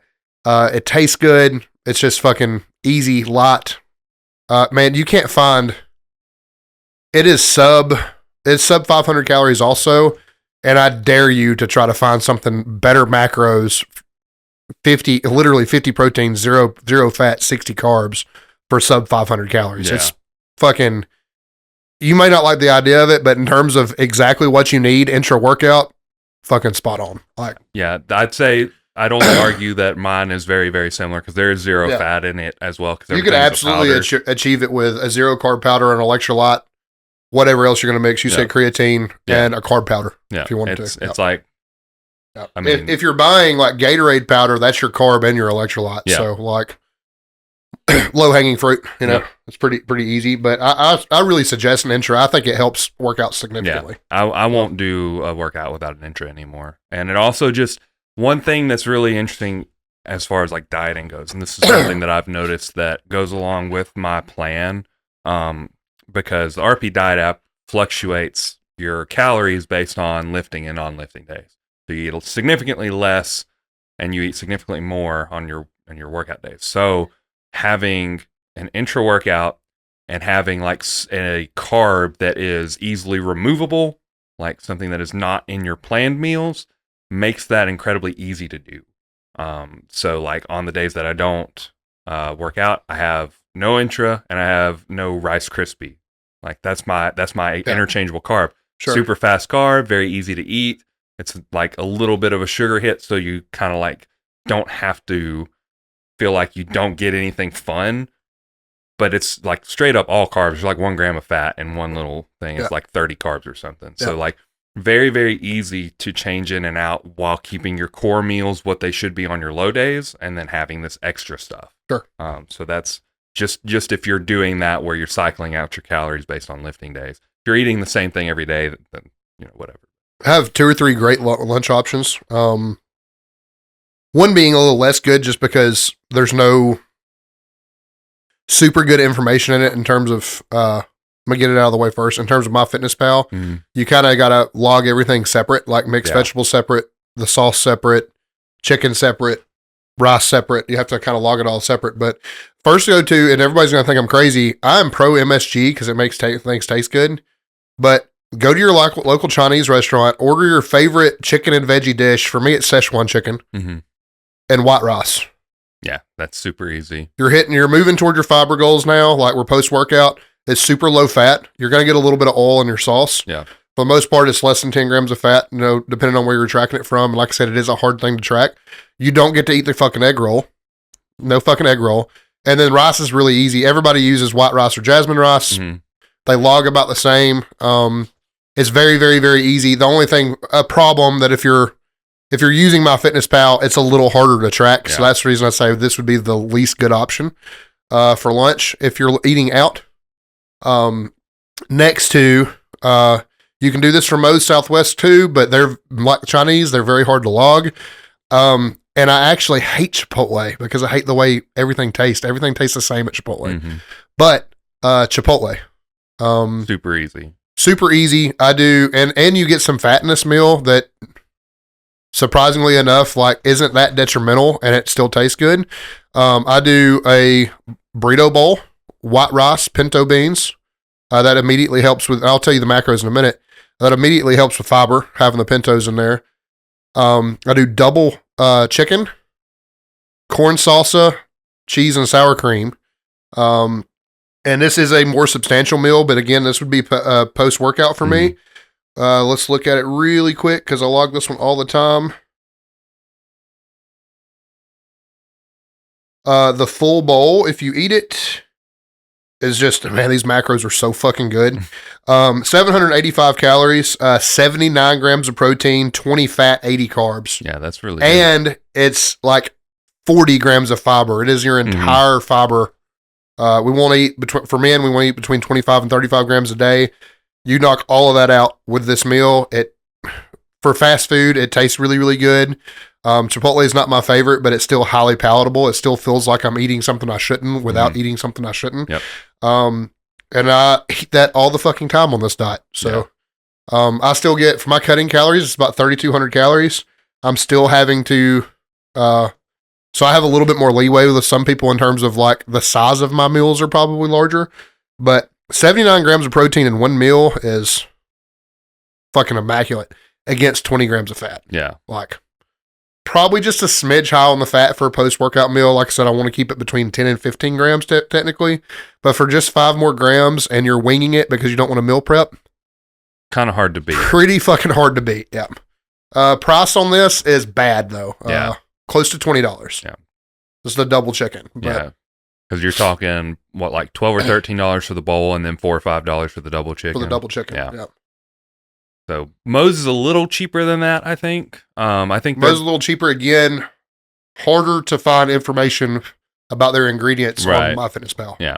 But you can probably compare it very, very closely, especially if you order very, like, you got white rice, pinto beans is the option. Also, one thing that Moe's has that Chipotle doesn't is they have a pure white meat option. Yeah.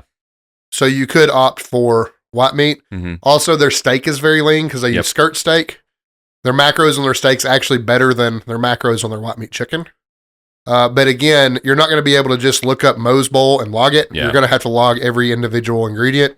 And that's a fucking drag. And you also don't know exactly how many ounces of steak they're putting on there. Yeah, exactly. Like that. Where like Chipotle already has their menu like pre-programmed, like you just go fucking find it, and you log one thing and you're done. Moe's isn't like that. One thing that I would do when I was like in a hurry, if I'm like either like pre-gym or post-gym or whatever, actually surprisingly, and I don't know the exact breakdown, but a grilled chicken sandwich from Jack's with no mayo is usually pretty good. I think when I did 2 of those from Wendy's, and I don't know if Wendy's still has these or not, it's like 60 grams of protein, like 10 grams of fat, and like 70 carbs, 80 carbs, something like that for 2 grilled chicken sandwiches. I only went there because they had like this deal where it's like buy one, get one for $1. So it was like $6 for 2 grilled chicken sandwiches. And like you replace the mayo with like honey mustard or something, or, you know, whatever you feel like, or just eat it dry like me, like a psychopath. Sure. But super easy. Falls under that similar category. For sure. Lunch options that are also great. All of them log individually, so I'm not going to talk about macros. Man, and we talked about this with the butcher earlier with their smoked meats. Barbecue places are underrated when it comes to tracking something healthy. You can get white meat available. They typically have turkey available. You go somewhere like Lawler's, they have ham. Ham is incredibly lean, if you didn't know. Pretty much anything other than brisket or pulled pork, you're probably going to get pretty good macros on it. And then it's just a matter of saying no to white sauce and getting red sauce instead. And then not eating your dinner roll. Yeah. Like, so, I And mean, the red sauce is going to be a little higher in carbs, which is fine. It's going to be it's pretty going to low be in a fat, little though. higher in sugar, a little higher in carbs in general, but it also is half the calories because it's not mayonnaise based. Yep. So white sauce is going to be mayonnaise based. If you can take that hit, take it. But you know, If you want to. I like red sauce better anyway. I do too. Even on white meat, I like red sauce Yeah. better. So, that's something that's super, super underrated. Again, though, all of that stuff logs differently, so I can't just spout off macros about that. But ham is underrated. There's a lot of pork options that are underrated in terms of leanness Pork tenderloin is some of the leanest meat. on the planet. And Yep. you can I used to do this all the time where I would put it in a crock pot and some barbecue sauce in it and just let it sit for like a couple hours, shred it up. It was great. I'd either eat that like on a bun or with rice and like super, super easy, super good. Moving on to some snacks. I'm a gas station snacker. Apart from being a fast food addict, that's one of my biggest problems. I'm going to use the Skittles gummies because that's what I like. And this is incredibly high carb, but again, I'm getting 400 grams of carbs a day, so eat my ass. A share pack is 4 serving sizes. It comes out to 360 calories, 92 grams of carbs, 0 fat, 2 protein. And I normally pair that with a 42 gram protein Fairlife Core Power. Yeah. I typically drink 2 or 3 of those a day because it tremendously helps. They go down easy and it tremendously helps me get. I need 250 grams plus a day of protein. I have to drink a shake if I'm eating healthy. Like I have to have at least one. It's not uncommon for me to have 2 or 3. Yeah. This is something, if I'm being honest, is more likely to land post workout because most of the time I'm a little bit more hurried and lunch will come later in the day, like 1 or 2 o'clock. So I'm more likely to do this immediately post workout, but which is perfect because you're getting, it's 270 calories for the Fairlife 42 gram shake, 360 calories for your gummies, like 2 grams of fat total. And you're getting, nearly 100 grams of carbs and, 44 grams of protein. Yeah. So, pretty fucking good. If you're medically unable to eat that much sugar, fucking don't. Like if you're diabetic or something like that. But I'm not. I'm watching fat, so this is a really good option for me. It also solves the gas station snacking problem for me. I just go in, buy my favorite gummy candy and a protein shake, and I'm Gucci. So it's super easy. Gummy candies and Rice Krispies are like super easy when it comes to like just getting carbs in. What you want to stay away from if you're a gas station snacker, Little Debbie cakes. Yep. Super high in fat. They're also going to be carb bombs on top of being super high in fat. And you're talking 400 or 500 calories for one thing. And we're talking about hardly any protein. So the trade-off just is pretty fucking trash, to be honest. Same thing with candy bars. Candy bars really aren't that bad calorically, but they're pretty fucking bad macros. Typically really high in fat, really high in carbs, little to no protein. So you can get a protein bar at the gas station if you just need to. But normally it's trash options. The options are bad. The macros in them are hit or miss depending on what they have. You might be better off eating a candy bar and a protein shake. Honestly, the Quest bar is the most common one, and those are disgusting. Those are the worst protein bars. I would always like if it's the same price, I would go for the shake over the bar every time. 100%. Because they just taste better. Fairlife is goated when it comes to protein. The problem with not meal prepping, and this is kind of part of the lesson, is you're going to pay $6 for the 42 gram protein shake, and you're going to pay another $3 for your gummy candies. Yep. So you're $10 in for a snack. Yeah. So kind of lends itself to you really should probably meal prep, and we do, and we're going to get into what we eat at night here in just a minute.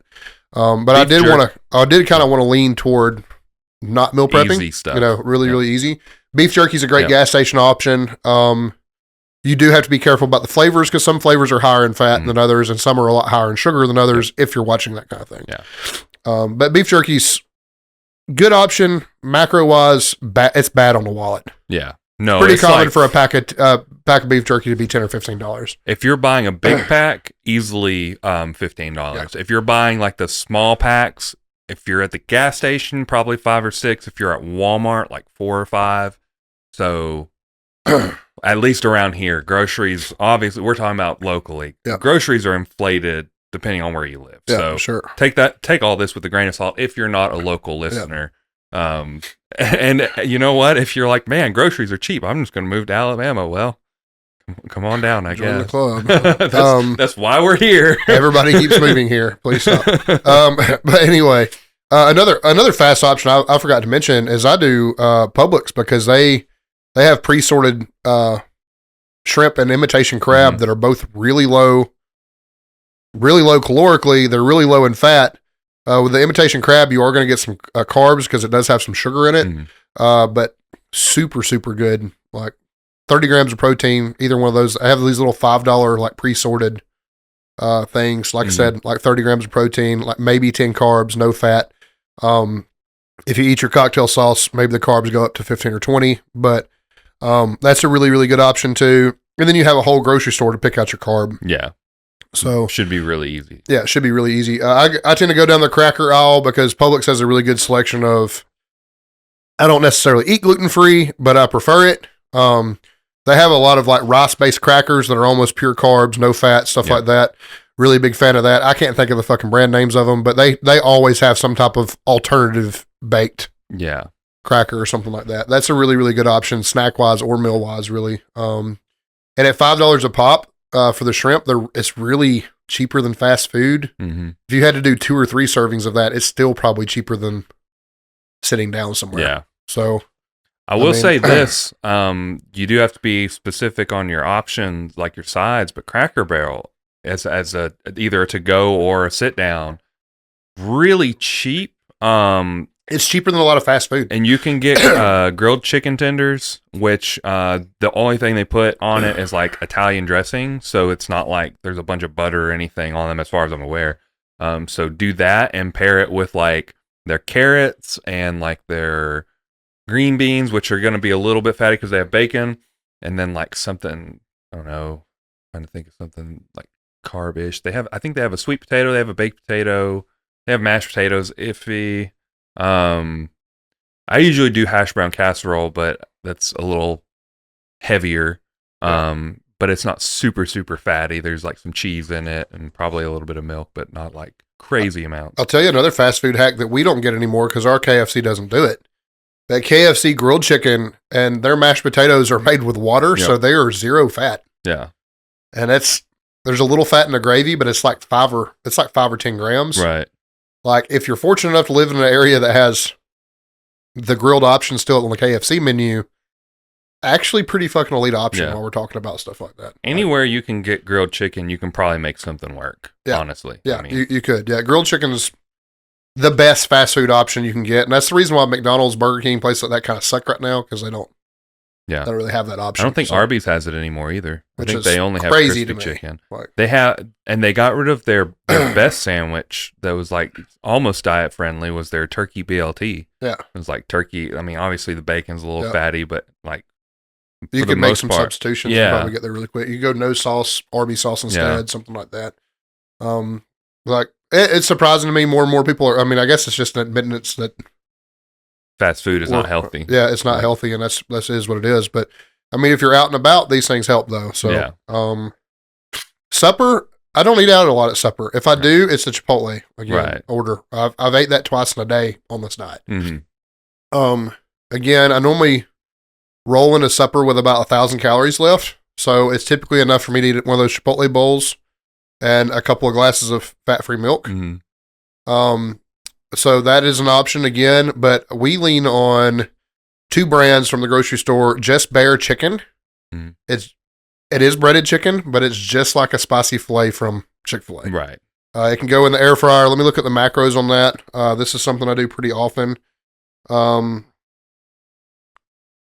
you're on that, there's another brand from Walmart, and I don't know if this is the one that you were going to think of, but Real Good. I haven't had those, I don't think. They have like chicken tenders. They have grilled chicken tenders, breaded, whatever, and the carbs are really low. I think on the breaded, there's like 2 or 3 carbs a serving or something like that. So those are really good options. This is why I'm high on Just Bare, and it's because I do eat 2 pieces of these Just Bare chicken breasts, the spicy fillets in particular. But they're for 2 pieces, it's 44 grams of protein, 16 grams of fat, and 28 carbs. That's not bad. Again, I'm not really worried about my carbs, but the fact I can eat fried chicken at only 8 grams a pop, it's pretty fucking cool. Yeah. We do air fry it. We don't We don't deep fry anything at Yeah. home. Also, when you're talking about convenience-based things, like why would you? Because that's like the most inconvenient way to cook things at home ever. And Honestly, then the only thing I would fry in oil is eggs. I typically pair that with some Taco Bell sauce and rice, which everybody should roughly know the macros on white rice. And then I do a Mission low carb wrap, which they're incredible too because the fiber is almost. I think they're like 40 grams of fiber a wrap. Are they that much?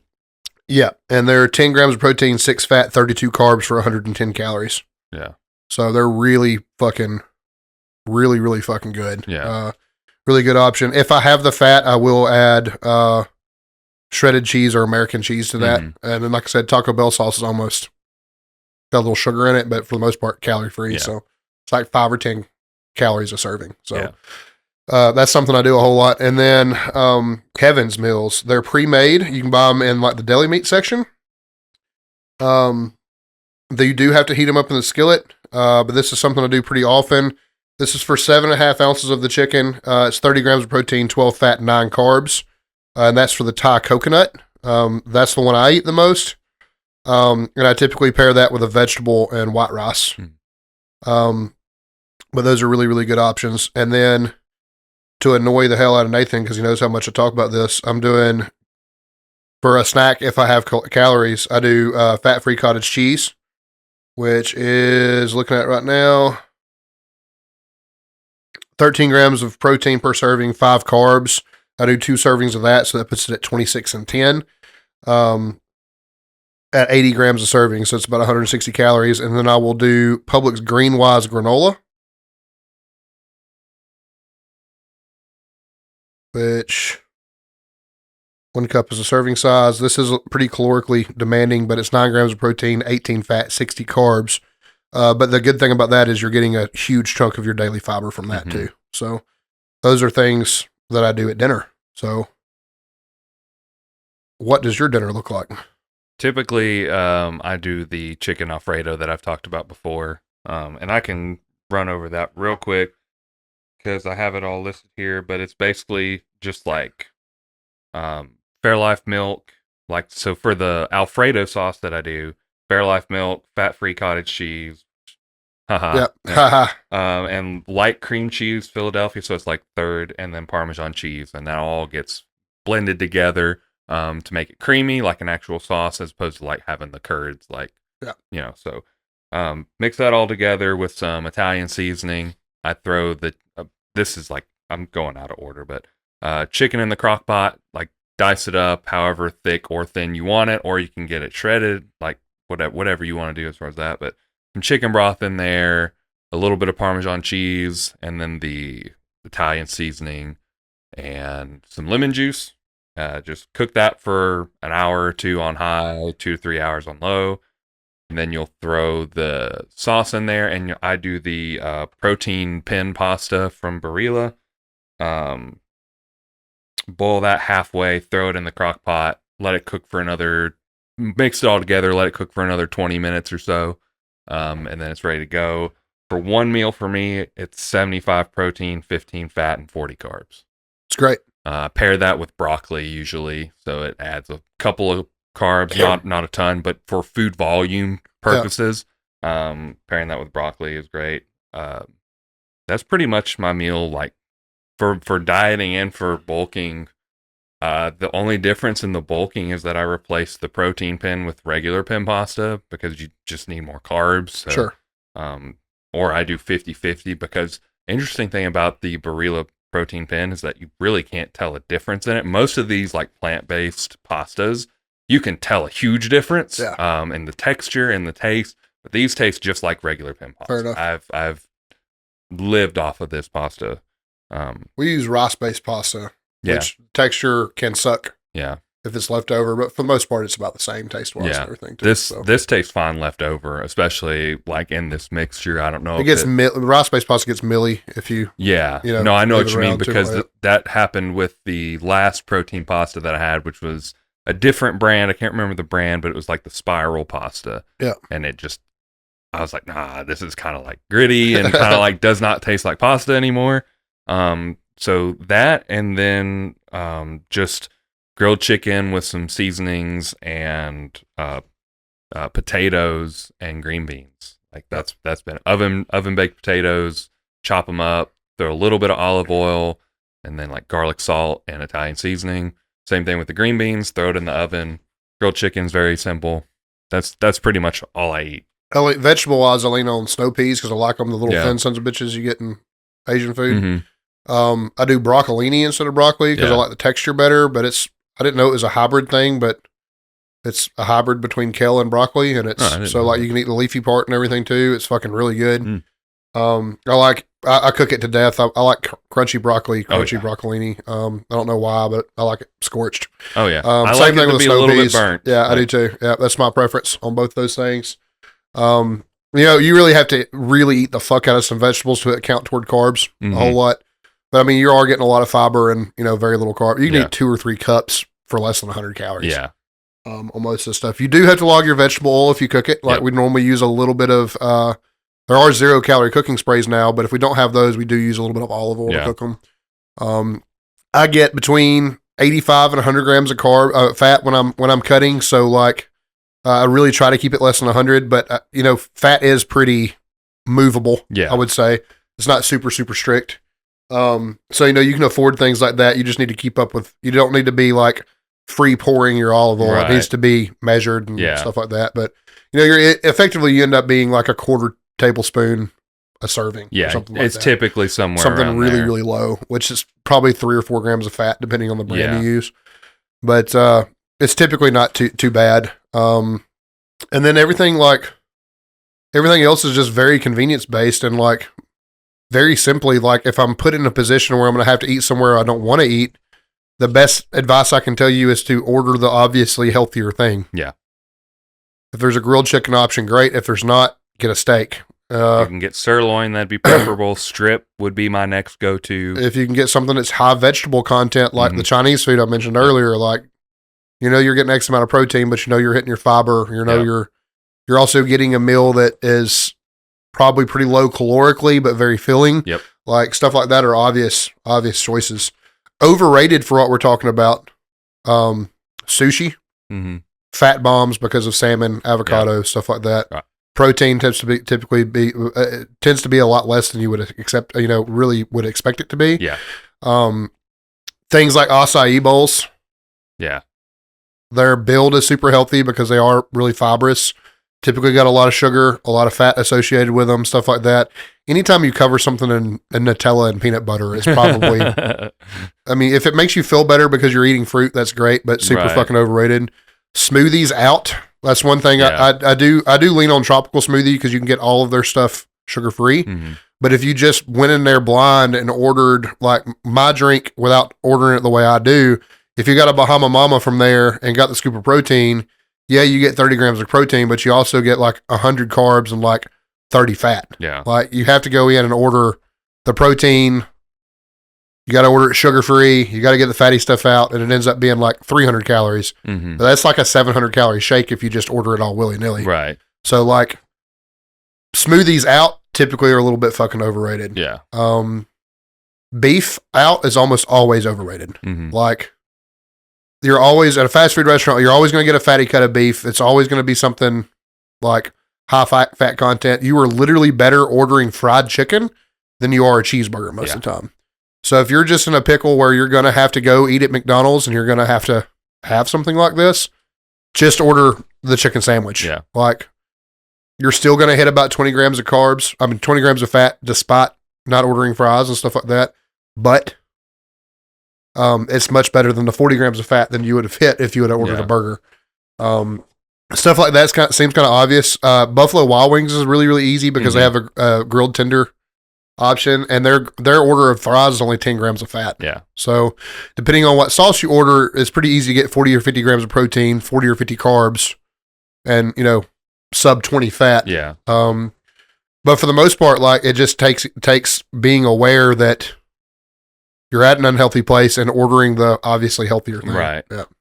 I think a lot of it boils down to just like if you will watch your calories, if you will like track your calories a couple weeks, maybe a month, and gain that awareness, because that's what I think what a lot of people fail to do is just like you said, being aware of where you're at and how much a calorie is worth and how much a gram of any of these macros is worth. I think that's where a lot of people fail when it comes to like dieting and stuff, because they're like, oh, well, if I just eat the build healthy stuff, right, then I'm going to be healthy. It's like, no, you got to pay attention to everything. Nuke's is a restaurant I like. If you go to order a salad from Nuke's, almost every one of their salads is 1,000 calories. That's crazy. Unless you make some type of, unless you make some type of concession. Yeah. Intentionally order low fat dressing free, take ingredients off, something like that. Yeah. That's like, it's really not enough always to, is it better than their pizza? Yeah. Probably, yeah. Probably still better than one of their sandwiches, stuff like that. But like, so ordering the obvious healthy thing does help and it does work, but it's not always going to get you out of. The problem is, like, most of our listeners are people that actively track macros, so they're aware that like a Caesar salad is bullshit. Yeah, in terms of macronutrient content, tastes great. But like a person, if you're new to the show and you're listening to this and you're just trying to do better, like not all salads are created equal. No. Like, good on you if you ate the salad. Like there are, it's not wasted in the sense it's not empty calories like it would be with something else, but like calories in, calories out matter, and just because you ate the salad doesn't mean you're in a calorie deficit. Right. I mean, if you're actively tracking, ordering the obviously healthier thing is advantageous. Yeah. If you're not actively tracking, you might just be fucking spinning your wheels. Yeah. So like, it is kind of a catch-22, but like the heart of this episode was about convenience-based things and not admitting that you just need to meal prep. And even with all this stuff I've said, about 50% of my meals a day are still prepped. Yeah. Or they're something like I mentioned, like a Kevin's meal, fat-free cottage cheese.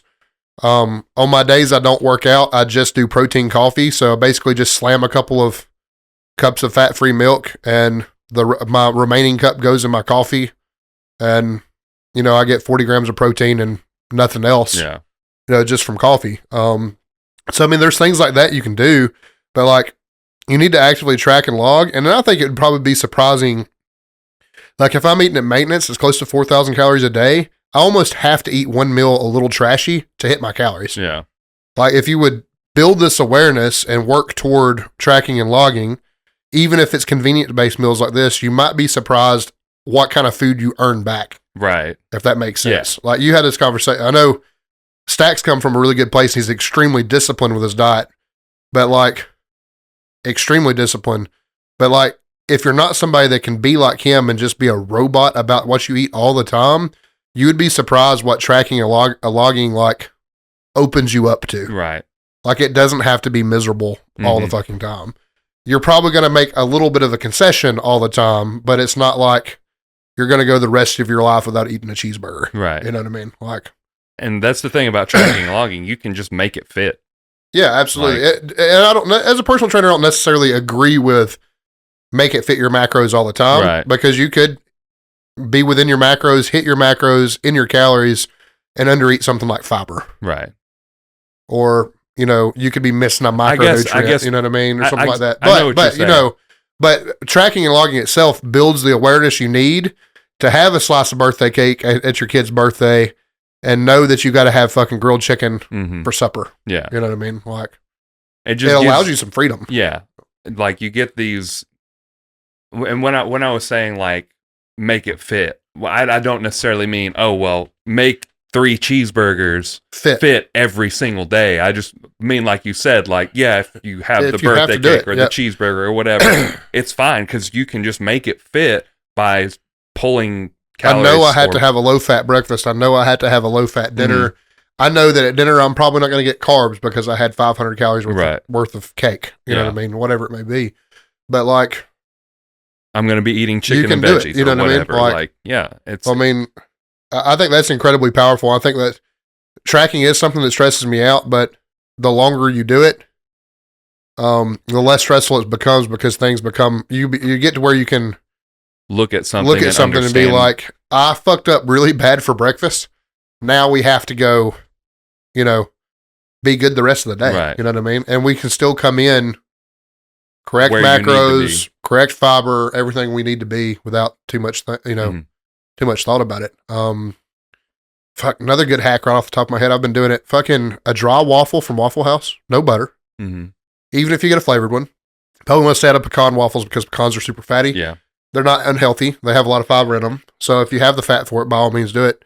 And their grilled chicken is so goddamn good. Really? Super lean. 2 pieces is like 50 grams of protein. The waffle, if you get sugar-free syrup, is about 40 grams of carbs. About 10 fat still, but like for the trade-off, super fucking good. Mm-hmm. If you have you need to drink your gallon of water a day, but if you're somebody like me that wants a soda when you eat a meal, I'm like that. Fucking lean into Diet Coke, unsweet tea, stuff like that. Dude, Dr. Pepper Zero is carrying me through Diet drinks are way underrated for curbing a sweet tooth. Oh, yeah. Way underrated. Truthfully, I can't tell you how many times in the past 3 weeks when I've been doing this correctly, I had a sweet tooth so bad I about had a mental breakdown, and I just pulled through Sonic and got a Diet Coke with vanilla, and it fucking saved my day. You know what I mean? Truthfully, not even just curbing the sweet tooth, they make me feel fuller. Like, yeah, I mean, because they do make you bloat. Like carbonation and stuff. They're tasty, and like you drink them, they make you feel, like you said, carbonation makes you feel fuller. So pairing that with like a smaller amount of food than what you would normally eat, it's like, I have that feeling of fullness. I don't need to eat anything else. Yeah. So your brain's just like, we're good. Way underrated. You know, and we're not anti artificial sweetener around here. Absolutely not. I'm not anti MSG. I mean, I don't have anything against MSG either. I mean, it's just salt on steroids. So you just have to be aware of how much you're eating. Like, for sure. Yep. As long as you don't put MSG on every single thing that you eat every single day, you'll probably be fine. But for real, the Asian food hack is that's probably the easiest. Hibachi and rice from Japanese. Yeah. Like I said, sushi's kind of overrated for a healthy choice. But like, man, you can really make those bend to your macros. You gotta stay out of fried rice, right? Egg rolls, dumplings, shit like that. But like, man, you can do really the make that worse. Steamed dumplings, it's not so bad. Probably not, but I mean, most of the time I'm made with pork, and it's a fattier pork most of the time. I guess it depends on the type of dumpling, and on the type of dumpling. So, but I mean, all these things. I mean, to pretty much say like, if you really just fucking hate the idea of cooking. Right. There's a way to get around it. Maybe not 100% of the time. And most people, I don't think. Well, even with groceries high, we're coming. Nathan's meals probably come around about half the price of everything that I mentioned. I think I spend $120, $150 a week for like 21 meals or something like that. Right. Something be 21. What's the math on that? Well, I don't know. Let's just say high and it's 160. I don't think it'd be that high. But just say. You're still talking about $7.61 a meal, where I'm talking about some of these meals I was considering being as much as $20. Yeah.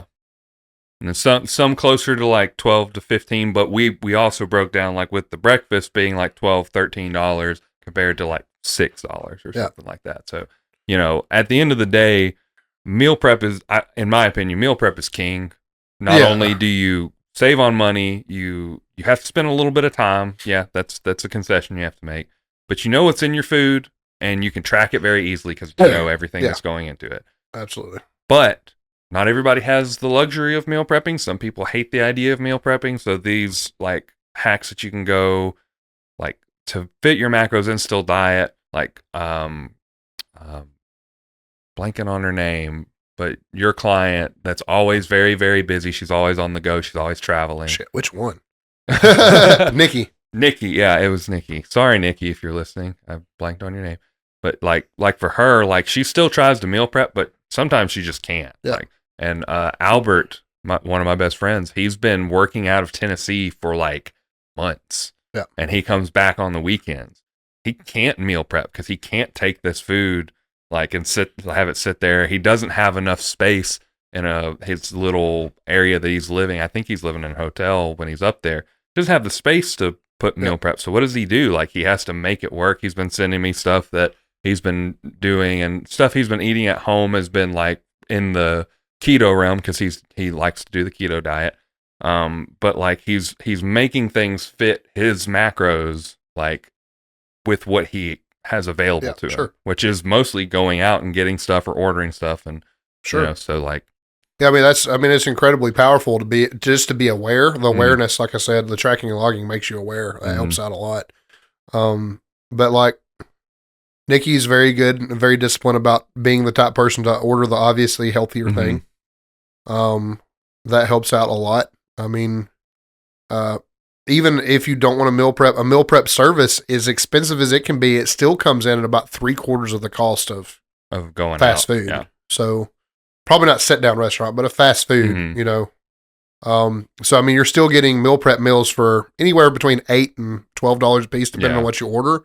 That's still cheaper than my breakfast. I told you $13 at Chick-fil-A. So like, it's $1 save, sure, but like, you know, depending on your option, it could be a little bit cheaper than that. So like, meal prep services is something you can lean into too. Most of them have some degree of customization, whether you're low carb or something like that. You can get double veggies instead of the carb option or whatever it may be. Like, most of them have some type of thing where you can make it fit what you're doing. But I mean, like, you can absolutely do this without a whole lot of meal prep. And if you really hate meal prepping and you don't have the option to eat out, it's becoming a joke, but like, fat-free dairy, like, it's super easy. You can drink it, you know, whatever you need to do. I mean, those things are, you know, super, super quick. You can grab it on the go. You know, pour you up 3 cups of fat-free milk and grab you a banana and call it a morning. I mean, you can do stuff like that. But I find in the personal training space, more and more people less willing to prep. Yeah. And part of that's the price of groceries we've seen rise. But even with the price, we're like we said, we're still coming in at half or maybe just above, you know, the cost of fast food. So I mean, you're still saving money. It was interesting. I saw somebody post something about their Taco Tuesday.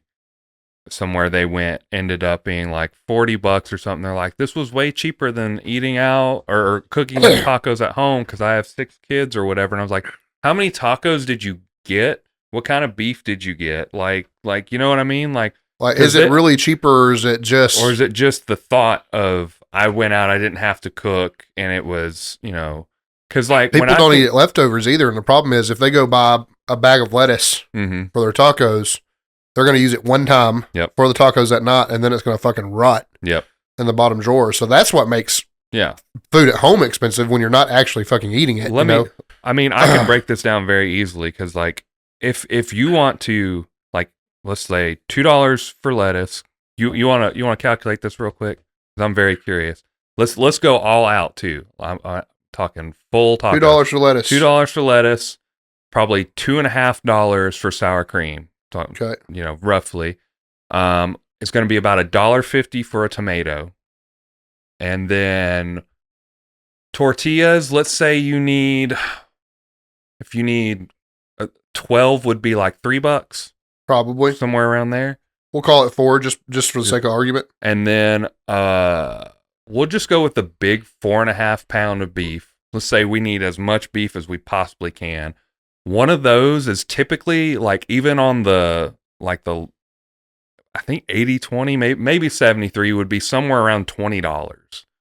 Between 20 and 20, let's say 25. Let's just be aggressive with it. How much did that come out to? We're looking at 35 right now. And I'm assuming 12 tacos, probably. Probably somewhere around there. So let's go ahead and add a couple bucks for a seasoning packet or two, because we're gonna need taco seasoning for our beef. So another $2, like $37. $37 divided by 12. They were talking about $3.08 a taco. Yeah. So I mean, but I'll be honest with you, if you're willing to eat, you know, not even doing it at home, if you're willing to eat street tacos, and if you're gonna get chicken, pretty fucking favorable macros. Yeah.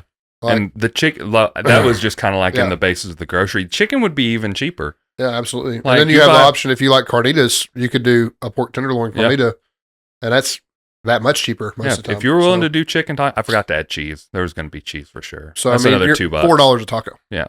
Well, probably still cheaper than that, because 4 divided by 12 would be... probably, let's say 42 divided by 12, $5 for a pack of cheese. You're talking about $3.50. Yeah. So... I mean, probably still cheaper than a restaurant. I mean, depending on what you get, like, and how big are the tacos that you're getting compared to what you're making at home? Yeah. How much is actually in the tacos? Like, and it, depends on, are you doing chicken or beef? Like, you can make it cheaper at home. I almost guarantee anything, because how are the businesses going to make money if they're selling it for less than it sells for at the grocery? I know, like Cisco and all that stuff, like we get we're not certain things cheaper because we buy it in bulk, but they're still you're not getting the bulk price no, you're not as a customer. Yeah. So I mean, mostly I feel like it ends up being about 50% of what you would spend out. Yeah. And that's with groceries extremely high right now. So like, that's still a pretty good bit of money saved. Yeah. I mean, meal prep service being about 3/4, that's still, 25% of your money saved. You know what I mean? So, I mean, and the meal prep services are getting things from Cisco and stuff like that. So they're getting that much, I mean, you're kind of getting comparable food. Right. I mean, you're getting a lot less fat in a meal prep service for obvious reasons. So it's not going to taste as good as Taco Bell, but like you're still less money, probably similar ingredients. You know what I mean? Yeah. So, I mean, this is something talk about, but as grocery prices have risen, I have less and less people willing to just do it at home. Yeah. Which is really, really interesting, because like we all know that everything has gone up. It hasn't just been groceries. It's also been the restaurants. It's always been the gas, mortgage, like everything. Unless you're already locked in. Like if you're trying to buy a house, everything's more expensive. If you're trying to refinance your house, buy like a car I had or to. anything like that, like everything's more expensive right now. Yeah. So why not save if you can? You know what I mean? Like, it is just really interesting that people look at like, oh, groceries are more expensive, so I don't want a meal prep. But like 3,200 calories for weight loss for me, I have female clients especially that their calories are roughly half of what mine are. Yeah. For weight loss. Right. If they're sedentary, we do 10 times. If they're active, we do 12 times their body weight. So it's not uncommon to have a 135-pound female that eats 1,600 calories a day. You could literally do everything I just talked about and half it and make 2 meals out of it, and you're talking about that much less money. That much less money. Yeah. I mean, hell, I started with a 113-pound male wrestler this week. That is not somebody that has to eat a tremendous amount of food to gain weight, or to maintain weight, like, or even to lose weight, even that much more. He has to stay in a weight class, so it's not like he doesn't get to bulk like a strength athlete does. We have made the decision he's going to grow a weight class a year because he's young, right? And I don't believe in putting a male athlete in that's the highest rate of eating disorders for men is with wrestlers. If you didn't know that, but so we have planned for growth, but like this is somebody that has to maintain weight. Like for him to get stronger, we don't get the luxury of him adding 10 pounds of muscle to his frame. So I mean, like we have all these special exceptions, but like, you're talking about for a smaller person, it's that much cheaper to eat though. Like, so, I mean, eating strictly out, not meal prepping at home, I'm talking like $70, $80 a day. Yeah, easily. Which is depending on how much you're eating. For myself, that's a mind-numbing amount of money. To be honest with you, you're talking about 30 days in a month on average. $30 times 80, about $2,400 a month in food out. I have spent that before, 100%. That's I just can't imagine. That's so much money spent on food. You're spending $150 a week on groceries. Yeah. So I mean, you're getting out with $600 a month. Yeah. So it's actually a quarter. Yeah. Based on what we just figured out. Right. Like if you're solely eating at home. Yeah. Which during dieting, like you pretty much are. Yeah. The only time I eat like as if something happened. Like I have one breakfast that's different, but I usually still make it at home. Yeah. Like occasionally I'll go and buy a coffee. But that's it. They're talking about, that's a tremendous, $2,400 a month is a tremendous expense. That is a $250,000 house. Yeah. I mean, unfortunately, that's the cost of rent in some places. Yeah, it is. But like, that is so much fucking money. And I spend it without asking questions. Yeah. Most of us do. Like, when you actually see that number, it's like, like maybe I should spend money on groceries. Think about, this is for me. Think about if I was buying, and sometimes I do, I have to buy a meal for Sandy too, like stuff like that. That number gets up $100 a day pretty fucking quick. And then you look at it. I mean, they're not eating a whole lot of solids right now, but like when when the kids grow up and they get, to where they're like, oh, you're going to Burger King or McDonald's? Go ahead and get me 2 number 2s. It's like, holy shit. Now all of like- a sudden I'm spending $50 at McDonald's or wherever to buy a meal for 3 people. Yeah. Like, you think, like, legit $15 per person, $45. That's like plus tax. and potentially fucking ruining your health in the process. The untold amount of medical expense you're causing yourself. Mm-hmm. And we know that most disease in America is Obesity related. Yeah. Yeah, I guess fucking crazy. That enough. Seeing $2,400 a month pop up on my phone is enough for me to not want it. Just kind of like, an absolute you know what? fast food addict. It's enough to make me want to be like, never again. no, can't Just do like, it. I mean, but then again, like, it comes down to moderation, as with everything. Yeah. Just if you absolutely have to, there is nothing wrong with it. But eating it every day. I don't think eating it healthy at home is that much more expensive than eating bad. Yeah. I think that's way fucking blown up. Right. I think people, for lack of a better, I think people fucking lie about that. Yeah. The amount of fucking lettuce you can buy for fucking $4 Yeah. is more lettuce than you're going to fucking eat in a week. Yeah. I mean, more than likely, right? I mean, I think it's way blown out of proportion. Yeah. Like people saying it's expensive to eat healthy. It's expensive to get started. Like if you don't have the stuff you need to meal prep, scales, measuring cups, cooking utensils, maybe depending on your situation, pretty much a way to weigh and measure. Mm-hmm. And if you don't immediately have a pantry and a refrigerator stocked, you're going to be out some money to get started. Yeah. Admittedly, it is incredibly cheap to keep rolling. Yeah. Like, I think that's blown way out of proportion. No, I agree. Cause like I always compare things to like, what are people ordering out? So like, even like I'm going to eat the shittiest fast food meal.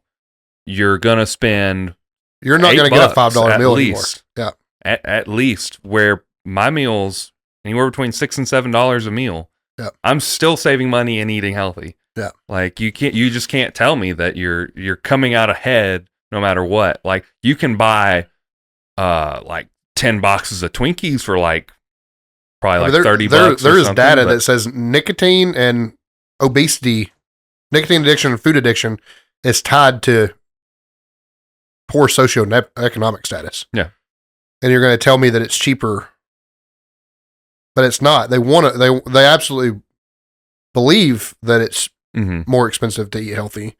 But like these are things that we know plague a lower socioeconomic status, and both of those habits incredibly expensive.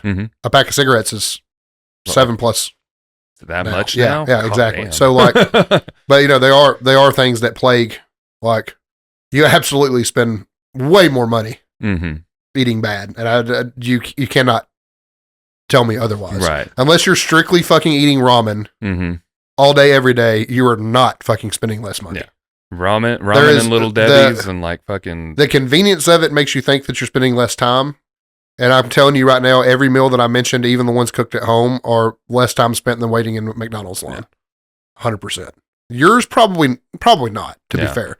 But by the time you do it once in a week, instead of having to do it every day 20+ times throughout the week, the amount of money you save by not being in the drive-thru, the amount of time you save by not being in the drive-thru, completely worth the meal prep. And here's the thing about mine, like the chicken on the grill, like 15 minutes. Do I have to be there for the whole 15 minutes? I certainly don't. I put it on there. I get the seasoning and you stuff. have to go flip it a couple times. That's usually just once. Like if I'm like, chicken will release when it's ready. Yeah. So like like that's super easy. Throwing shit in the crock pot. I don't have to be there for the 2 to 3 hours. I have to be there even a if you couple slow of cook times. it 8 hours in a crock pot sometimes, depending on what you're making. You can go do a whole fucking day of work before that food's done. I mean, it's sad that people view it that way, and it's a problem. But it's really genuinely not more expensive to eat healthy. And you think about like all these things that are like these vegetables that are in the bags that you just have to throw in the microwave. We lean on those so much. We don't microwave them, but we air fry them. But but still, if you don't have an air fryer, you don't have all these things that you need. You can buy a steamer bag. Literally, just throw stuff in. Bird's Eye makes more vegetables than you can eat in a week in a single steamer bag at Walmart. You know what I mean? for fucking $5. Yep. You know what I mean? Like, I mean, you think about how simple this is. Like rice in a rice cooker, vegetables in a steam bag, and then chicken in the crock pot. How long is that going to take you to physically do that? You physically have to be 30 there? minutes to plate it. Right. Maybe. Yeah. Depending on how many meals you're doing. Hey guys, just doing a quick wrap up here. Zach had to go, and a thunderstorm took us out. So we lost power to everything. Fortunately, it looks like we saved everything up to the point where we lost power. So that's great. But just wanted to do a quick sign off so that it doesn't just end incredibly abruptly. So thank you guys for listening. You can follow us at Coleman_Barbell, at Nathan Skedios, at Sip and Rip It. Shout out to our sponsors, The Butcher and Jam Logistics. I had to think about that one for a second. Sorry about that. Check those guys out. Check out Friday Night at the Barbell, as well as She Said What She Said or What She Said podcast. Just a couple of things for you guys to check out while we kind of like sort out our like schedule, I guess. But anyway, yeah, just wanted to give that quick sign off, and we'll see you guys later.